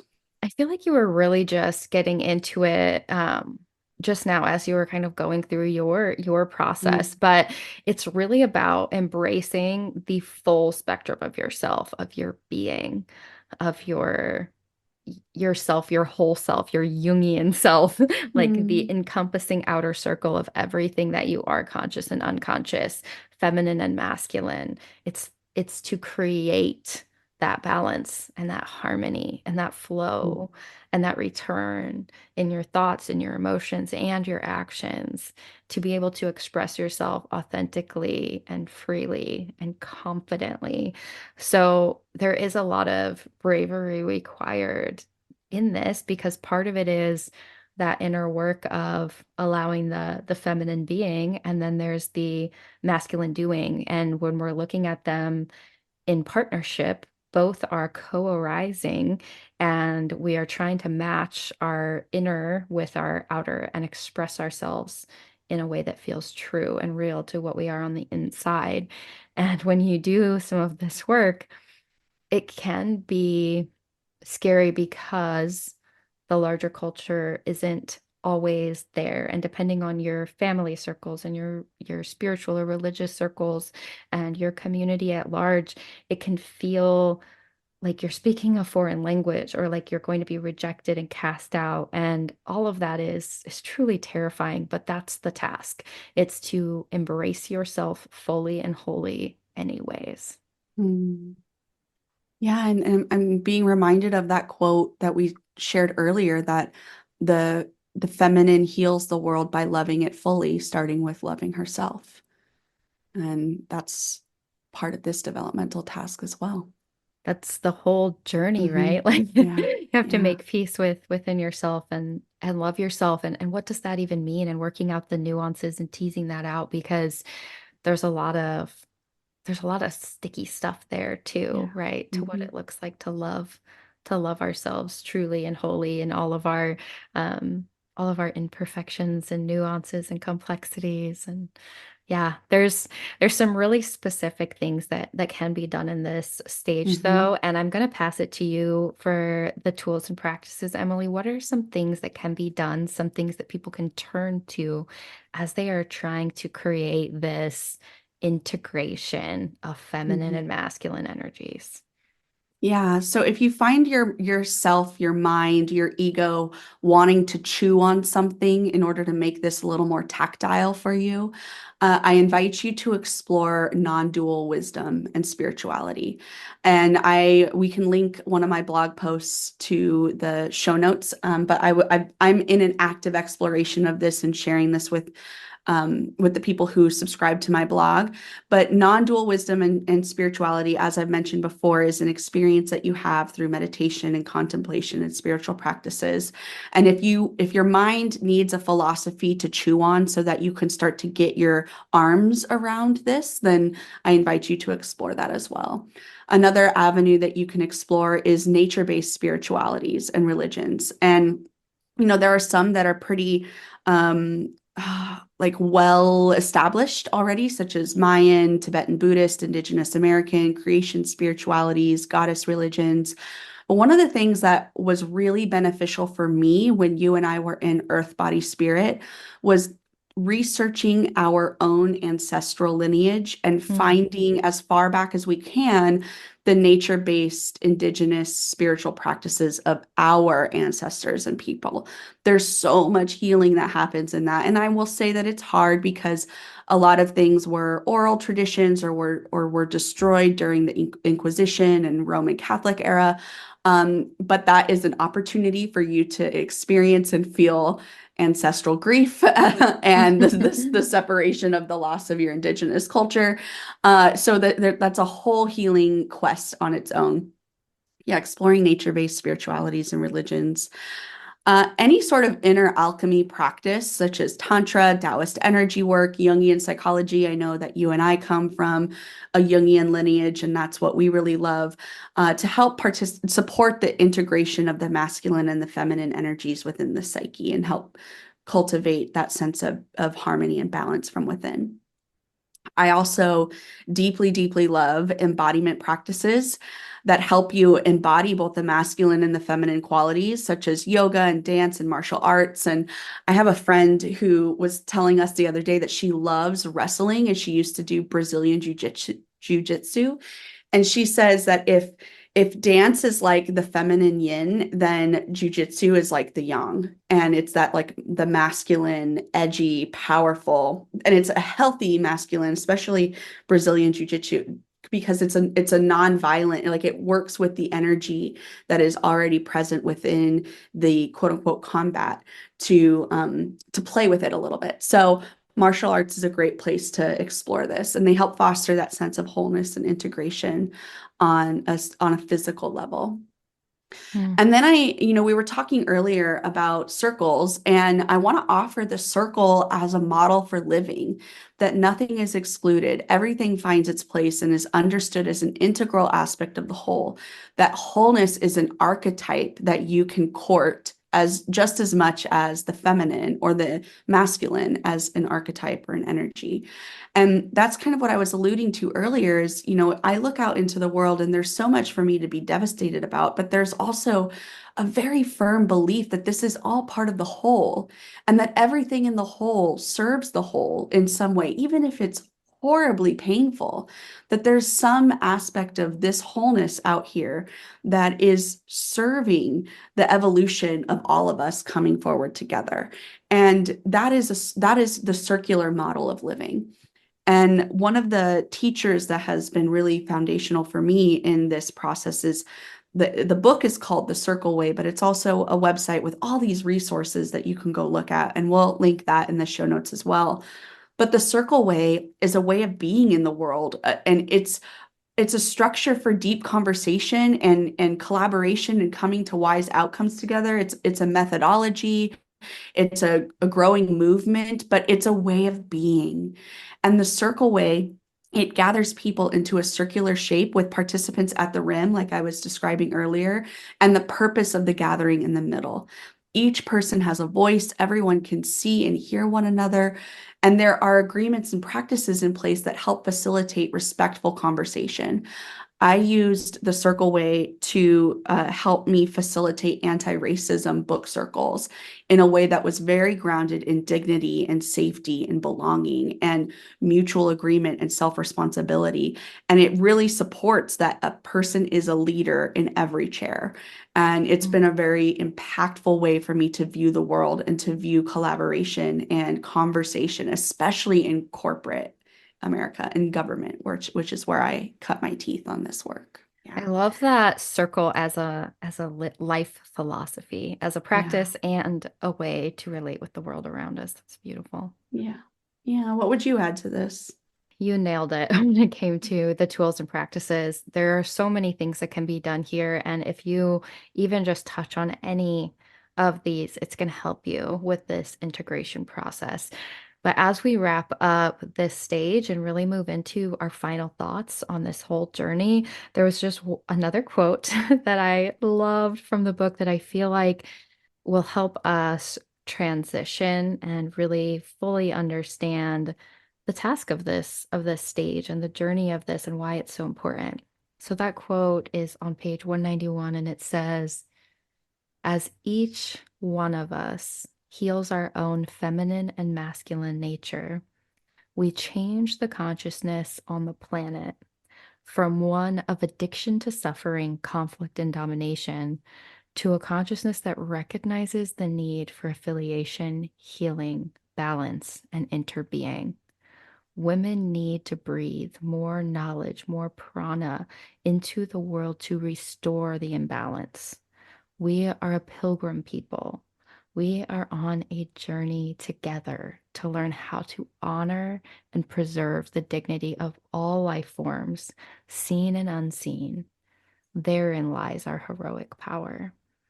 This Mm. is this is the work. Like Mm. this is how we become heroines in our life stories and move the evolution of humanity forward towards what we could be rather than how we currently are.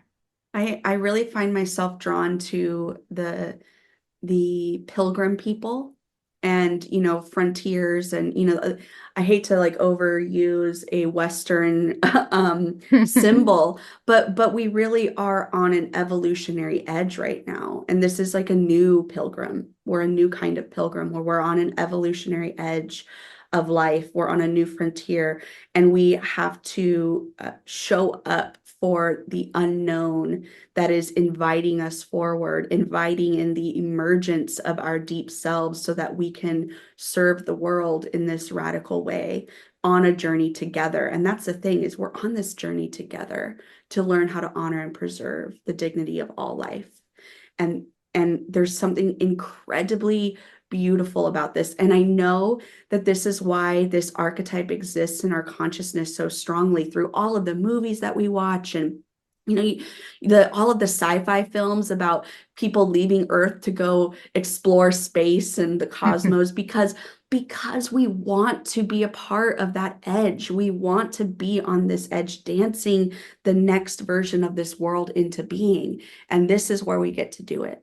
I love the parallel between like going to other planets and being part of this discovery of something new because there's so much undiscovered here within ourselves Mhm. and in our evolution and it helps us to have these symbols and these quests to faraway lands, but there is a faraway land within ourselves, you know, and it's our task to uncover Yeah. that. Yeah. Mhm. Okay. Well, I think, Yes. is there anything else you want to say about that stage before we start our No. wrap up? This is, Yeah. I'm feeling like some resistance to closing I don't this. want it to end. I know it's absolutely blowing my mind that we've been going through this journey and sharing it and really embodying the medicine and being re-nourished. It's been a while since I had read the book initially, and so being able to revisit all of these concepts has been so incredibly healing for me. But the last thing we're going to talk about is after we've moved through all of these stages, And, we get to remove through them again and again and again.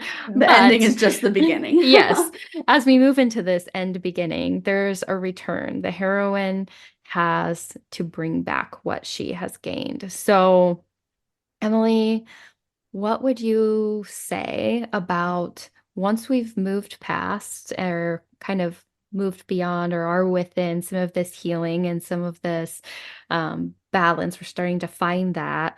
What is the heroine up against as she returns to the ordinary world? What does that look like? Mhm.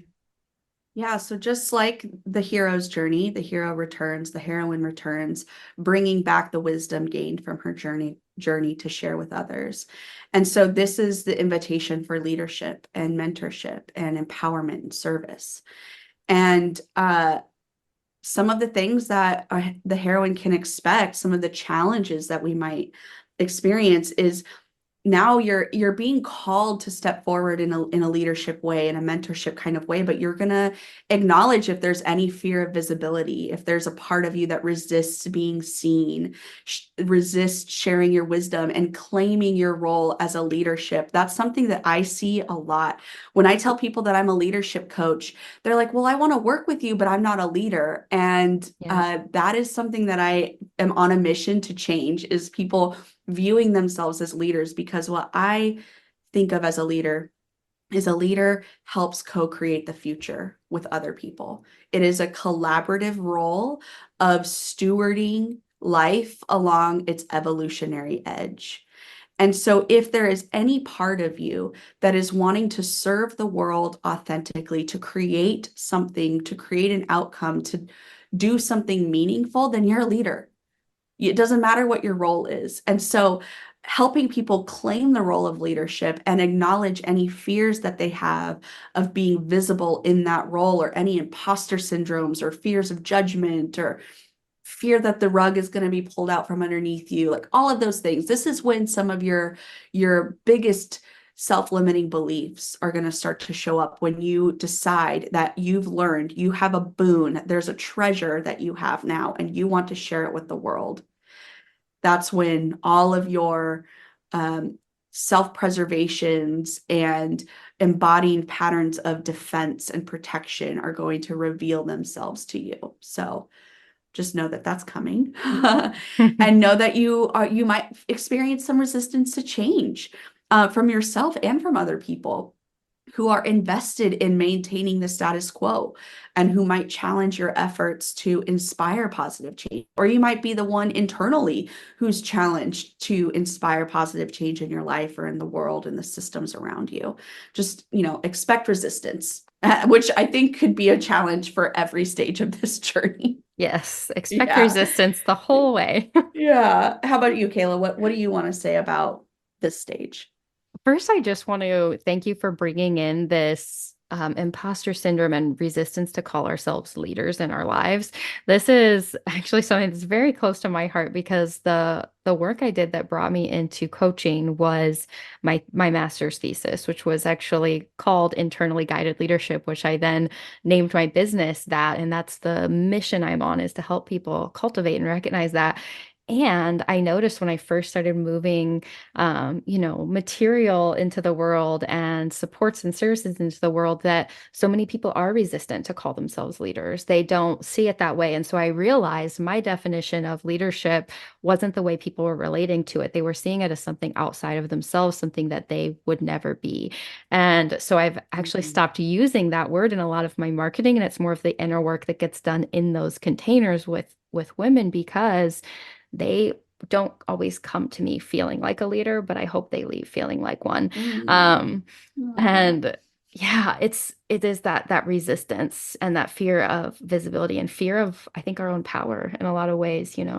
We once you realize how much power you have, there's some responsibility you have to embrace as well, and that can be Yes. scary. Yeah. Um, but I think the last challenge that I wanted to add, it very much goes in with the ones you already touched on, that fear of visibility and that resistance to change that you might experience from other people. especially if you're noticing resistance around you or within you, you can feel that isolation again. And this is similar to at the last stage. And again, this might be pure projection also, but I think when you have this gift and you have this vision of your soul's purpose and you feel deeply grounded in what you're meant to bring, if it's not well received initially, or if you have trouble finding people who are ready to hear or listen or come alongside you, you can feel lonely. You can feel Mm, unheard. And so part of the task is remaining committed and cultivating community that is ready to hear and walk alongside you and be looking towards the future together, rather than abandoning and hiding again when you're met with that resistance. mm. If this is projection, then I'm here for it because this is what I'm going through too. Like I often make the joke that when I was working for the government, I was a mystic in bureaucratic clothing.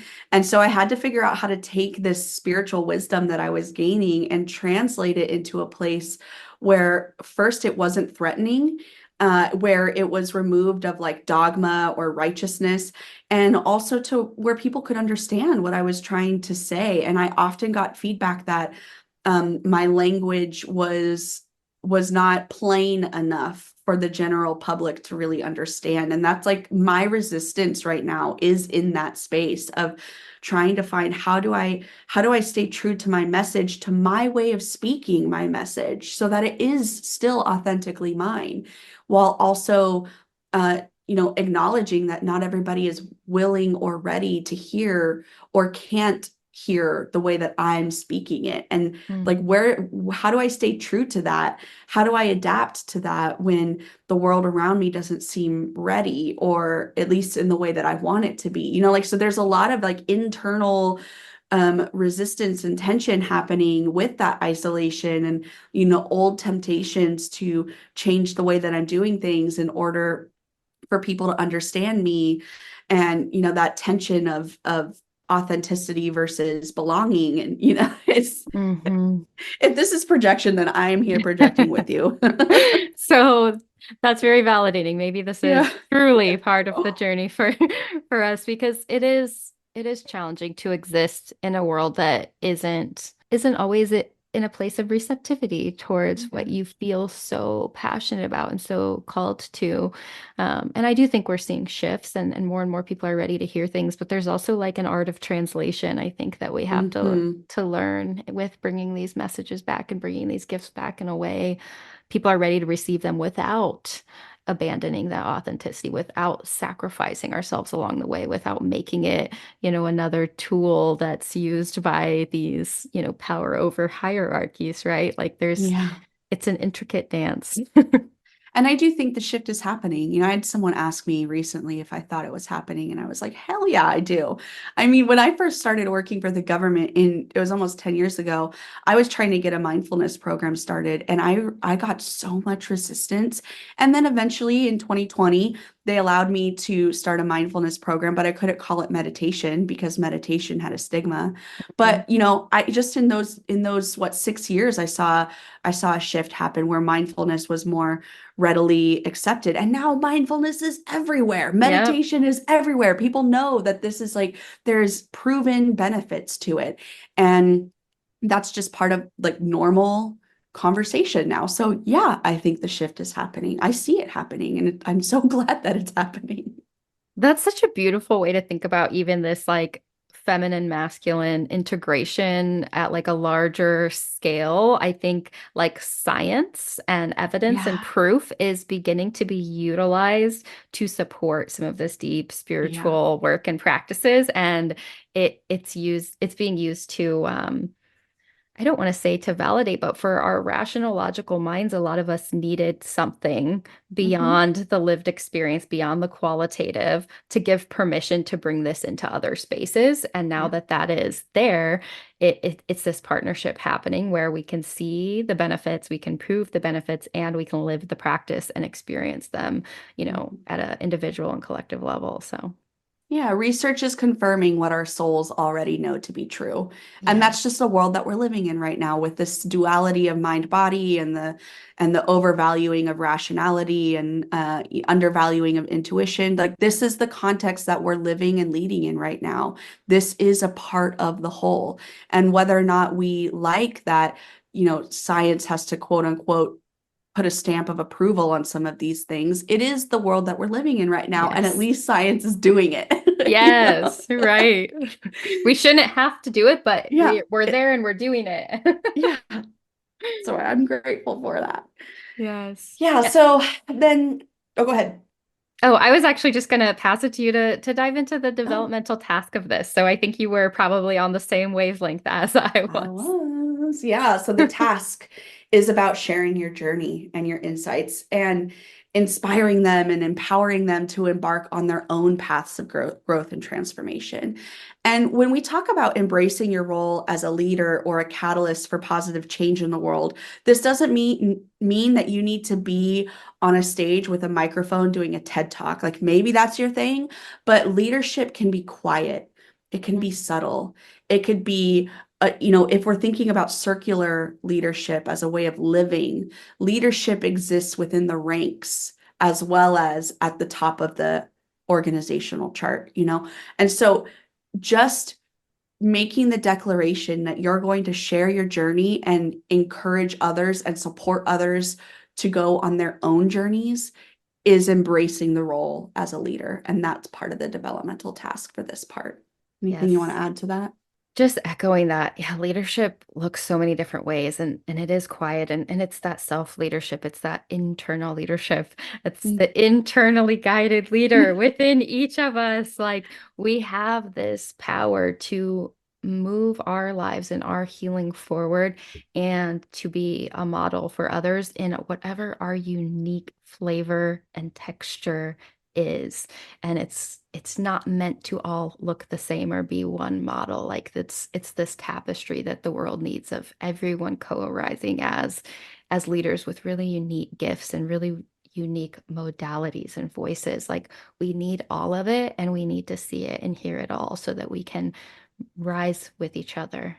And yeah, it's an exciting time. I think when you start to embrace yourself as a leader, in this evolutionary edge that we're on as people, um, you can see that potential rather than Mhm. getting lost in some of the challenge that we're in humanity, all of the controversy, all of the violence, like all of the harms to earth. Like it's really easy to get lost in that. But once you recognize your own power and step into the way that you're going to uniquely lead in your life, there's a deep hopefulness that sets in.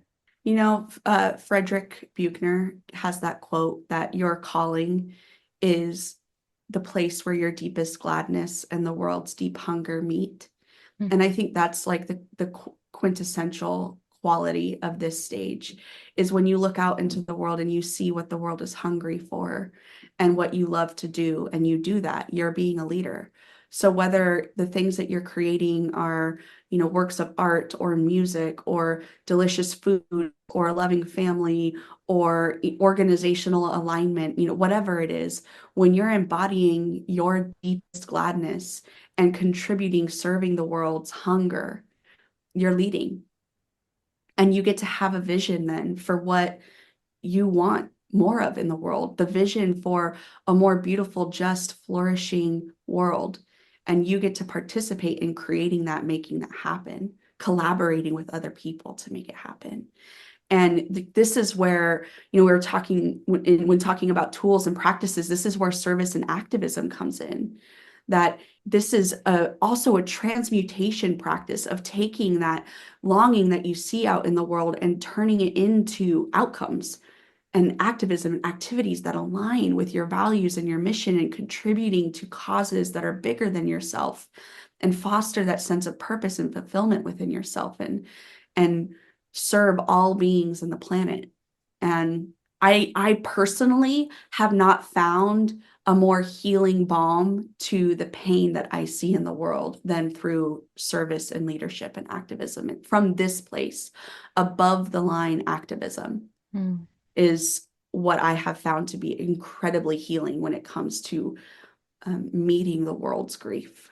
Yeah, it's really this commitment to service and activism and leadership. It's also it's a meaning making journey. Like that's Yeah. really what part of the quest is to make sense of and contribute and become part of this unfolding story and really recognize the way that we're all interrelating and co-authoring the story of humanity right now. There was just one other practice that I wanted to add, which could be useful in any of the stages, as all of them are. But I think especially as we're coming to the end of this podcast series, it's important to note that there's going to be some integration needed. If you've been like alongside us on this journey and you've been following and you've been trying to make all of this real for you and you're invested, this series is going to end. And if you don't work through your own meaning making process and your own integration process, from all of these insights that you've been listening to and exploring with us, it's going to be really easy to slide back to where you were before. So, one practice that I recommend when you're in an integration period is to journal, is to write, to try to put your journey, your insights, your thoughts and feelings and gifts into words for yourself to help you to find that language that you can share with the world, to find a language that's true to you and also accessible to those around you, to help you make meaning of and make sense of all of the ways that you want to bring your leadership to the world and your wisdom and the information you've gathered from all of these trials and tribulations and lessons and to really also see for yourself what matters most to you now that you've undergone this journey of transformation, what's most alive in you, what's most calling for more attention. And to support this journaling practice, I've actually put together like a 30 days of exploring the heroine's journey journal prompts. So I'll be putting that in the show Hey, notes. that's awesome. Yeah, I've been working on that this weekend. I was thinking about like how sad I was. But this is coming to an end, and what a beautiful way to give people a tool to have some reflection prompts to integrate this and to make it real for you. So I'll be putting that in the show notes as well. That's Emily, amazing, Kayla. How exciting. I want to participate. I'm so excited. I made this like really beautiful deck of the prompts too. So there's like imagery along with every Mm, prompt. So you can kind of sit with that as well. It's like a aesthetic experience as well as a mm. thought-provoking experience. Yeah, I love that. And I want to offer also just an expansion of this idea of journaling because I personally don't love journaling. And I know there's all this science about pen to paper and all that, but like my hand gets tired before I'm able to get the words out. And so I really have a resistance to journaling. But what I love is voice notes. And what I Yes. love about voice notes is listening to them back. And so I want to like expand your idea of self-expression, whether you want to journal with pen to paper or on a Google Doc, or you want to use voice notes. And, sometimes after that, then I will take some of the themes that I'm seeing into my dance practice. And one of the practices that I've been exploring with is I'll have like a word or something that I'm working through, like stuck or resistance or lethargy, and I'll dance like embodying that thing that I'm struggling with. Like Mm. I'll dance embodying lethargy, or I'll use my limbs to spell out lethargy and like beautiful movements. And, like I'm really exploring the embodiment of the thing that I'm struggling through my dance. And that's a way of self-expression and integration and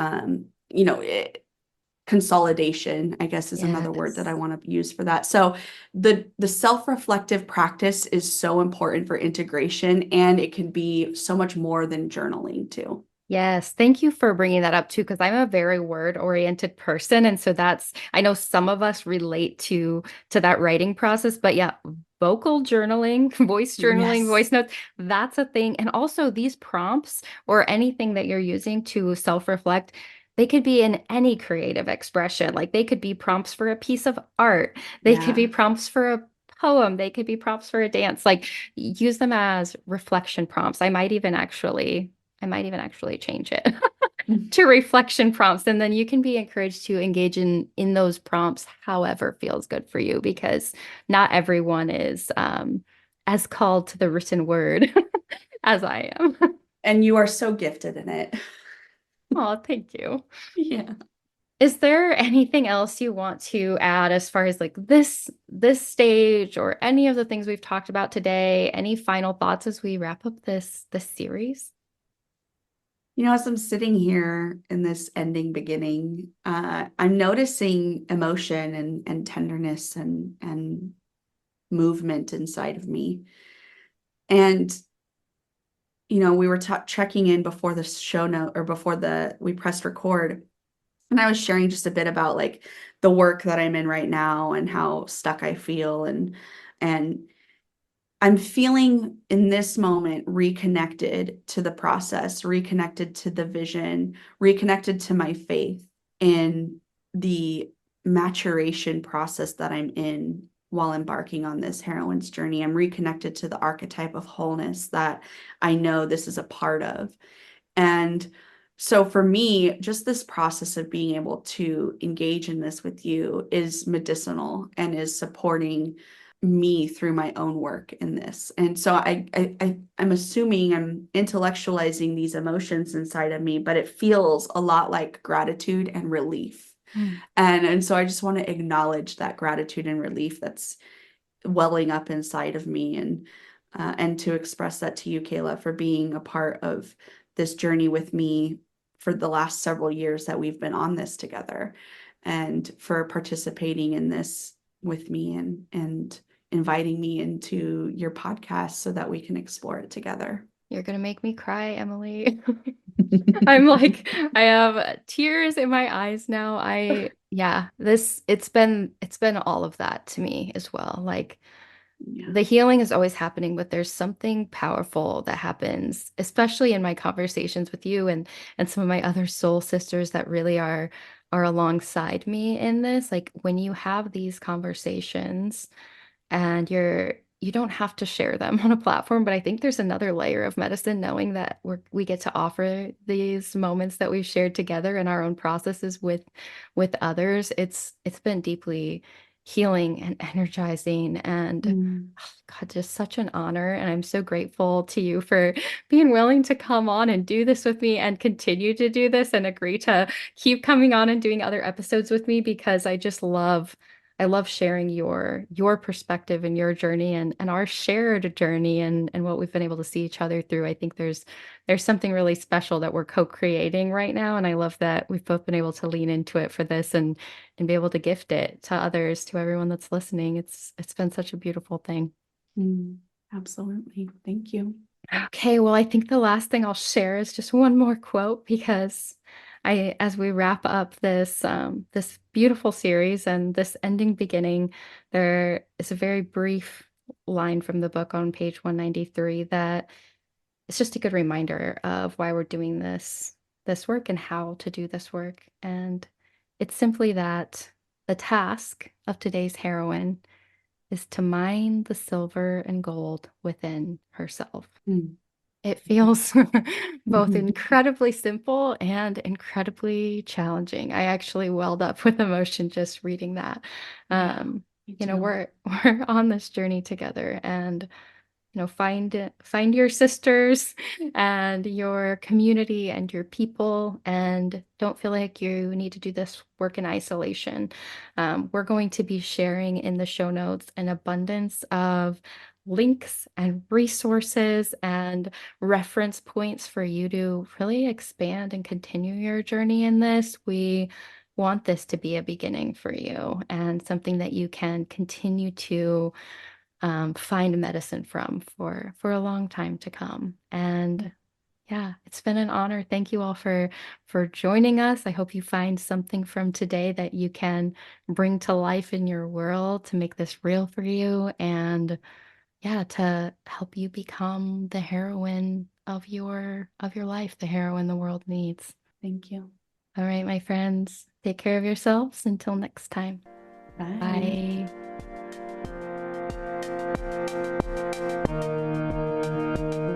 Thank you for listening. If you want more resources on thriving in your life,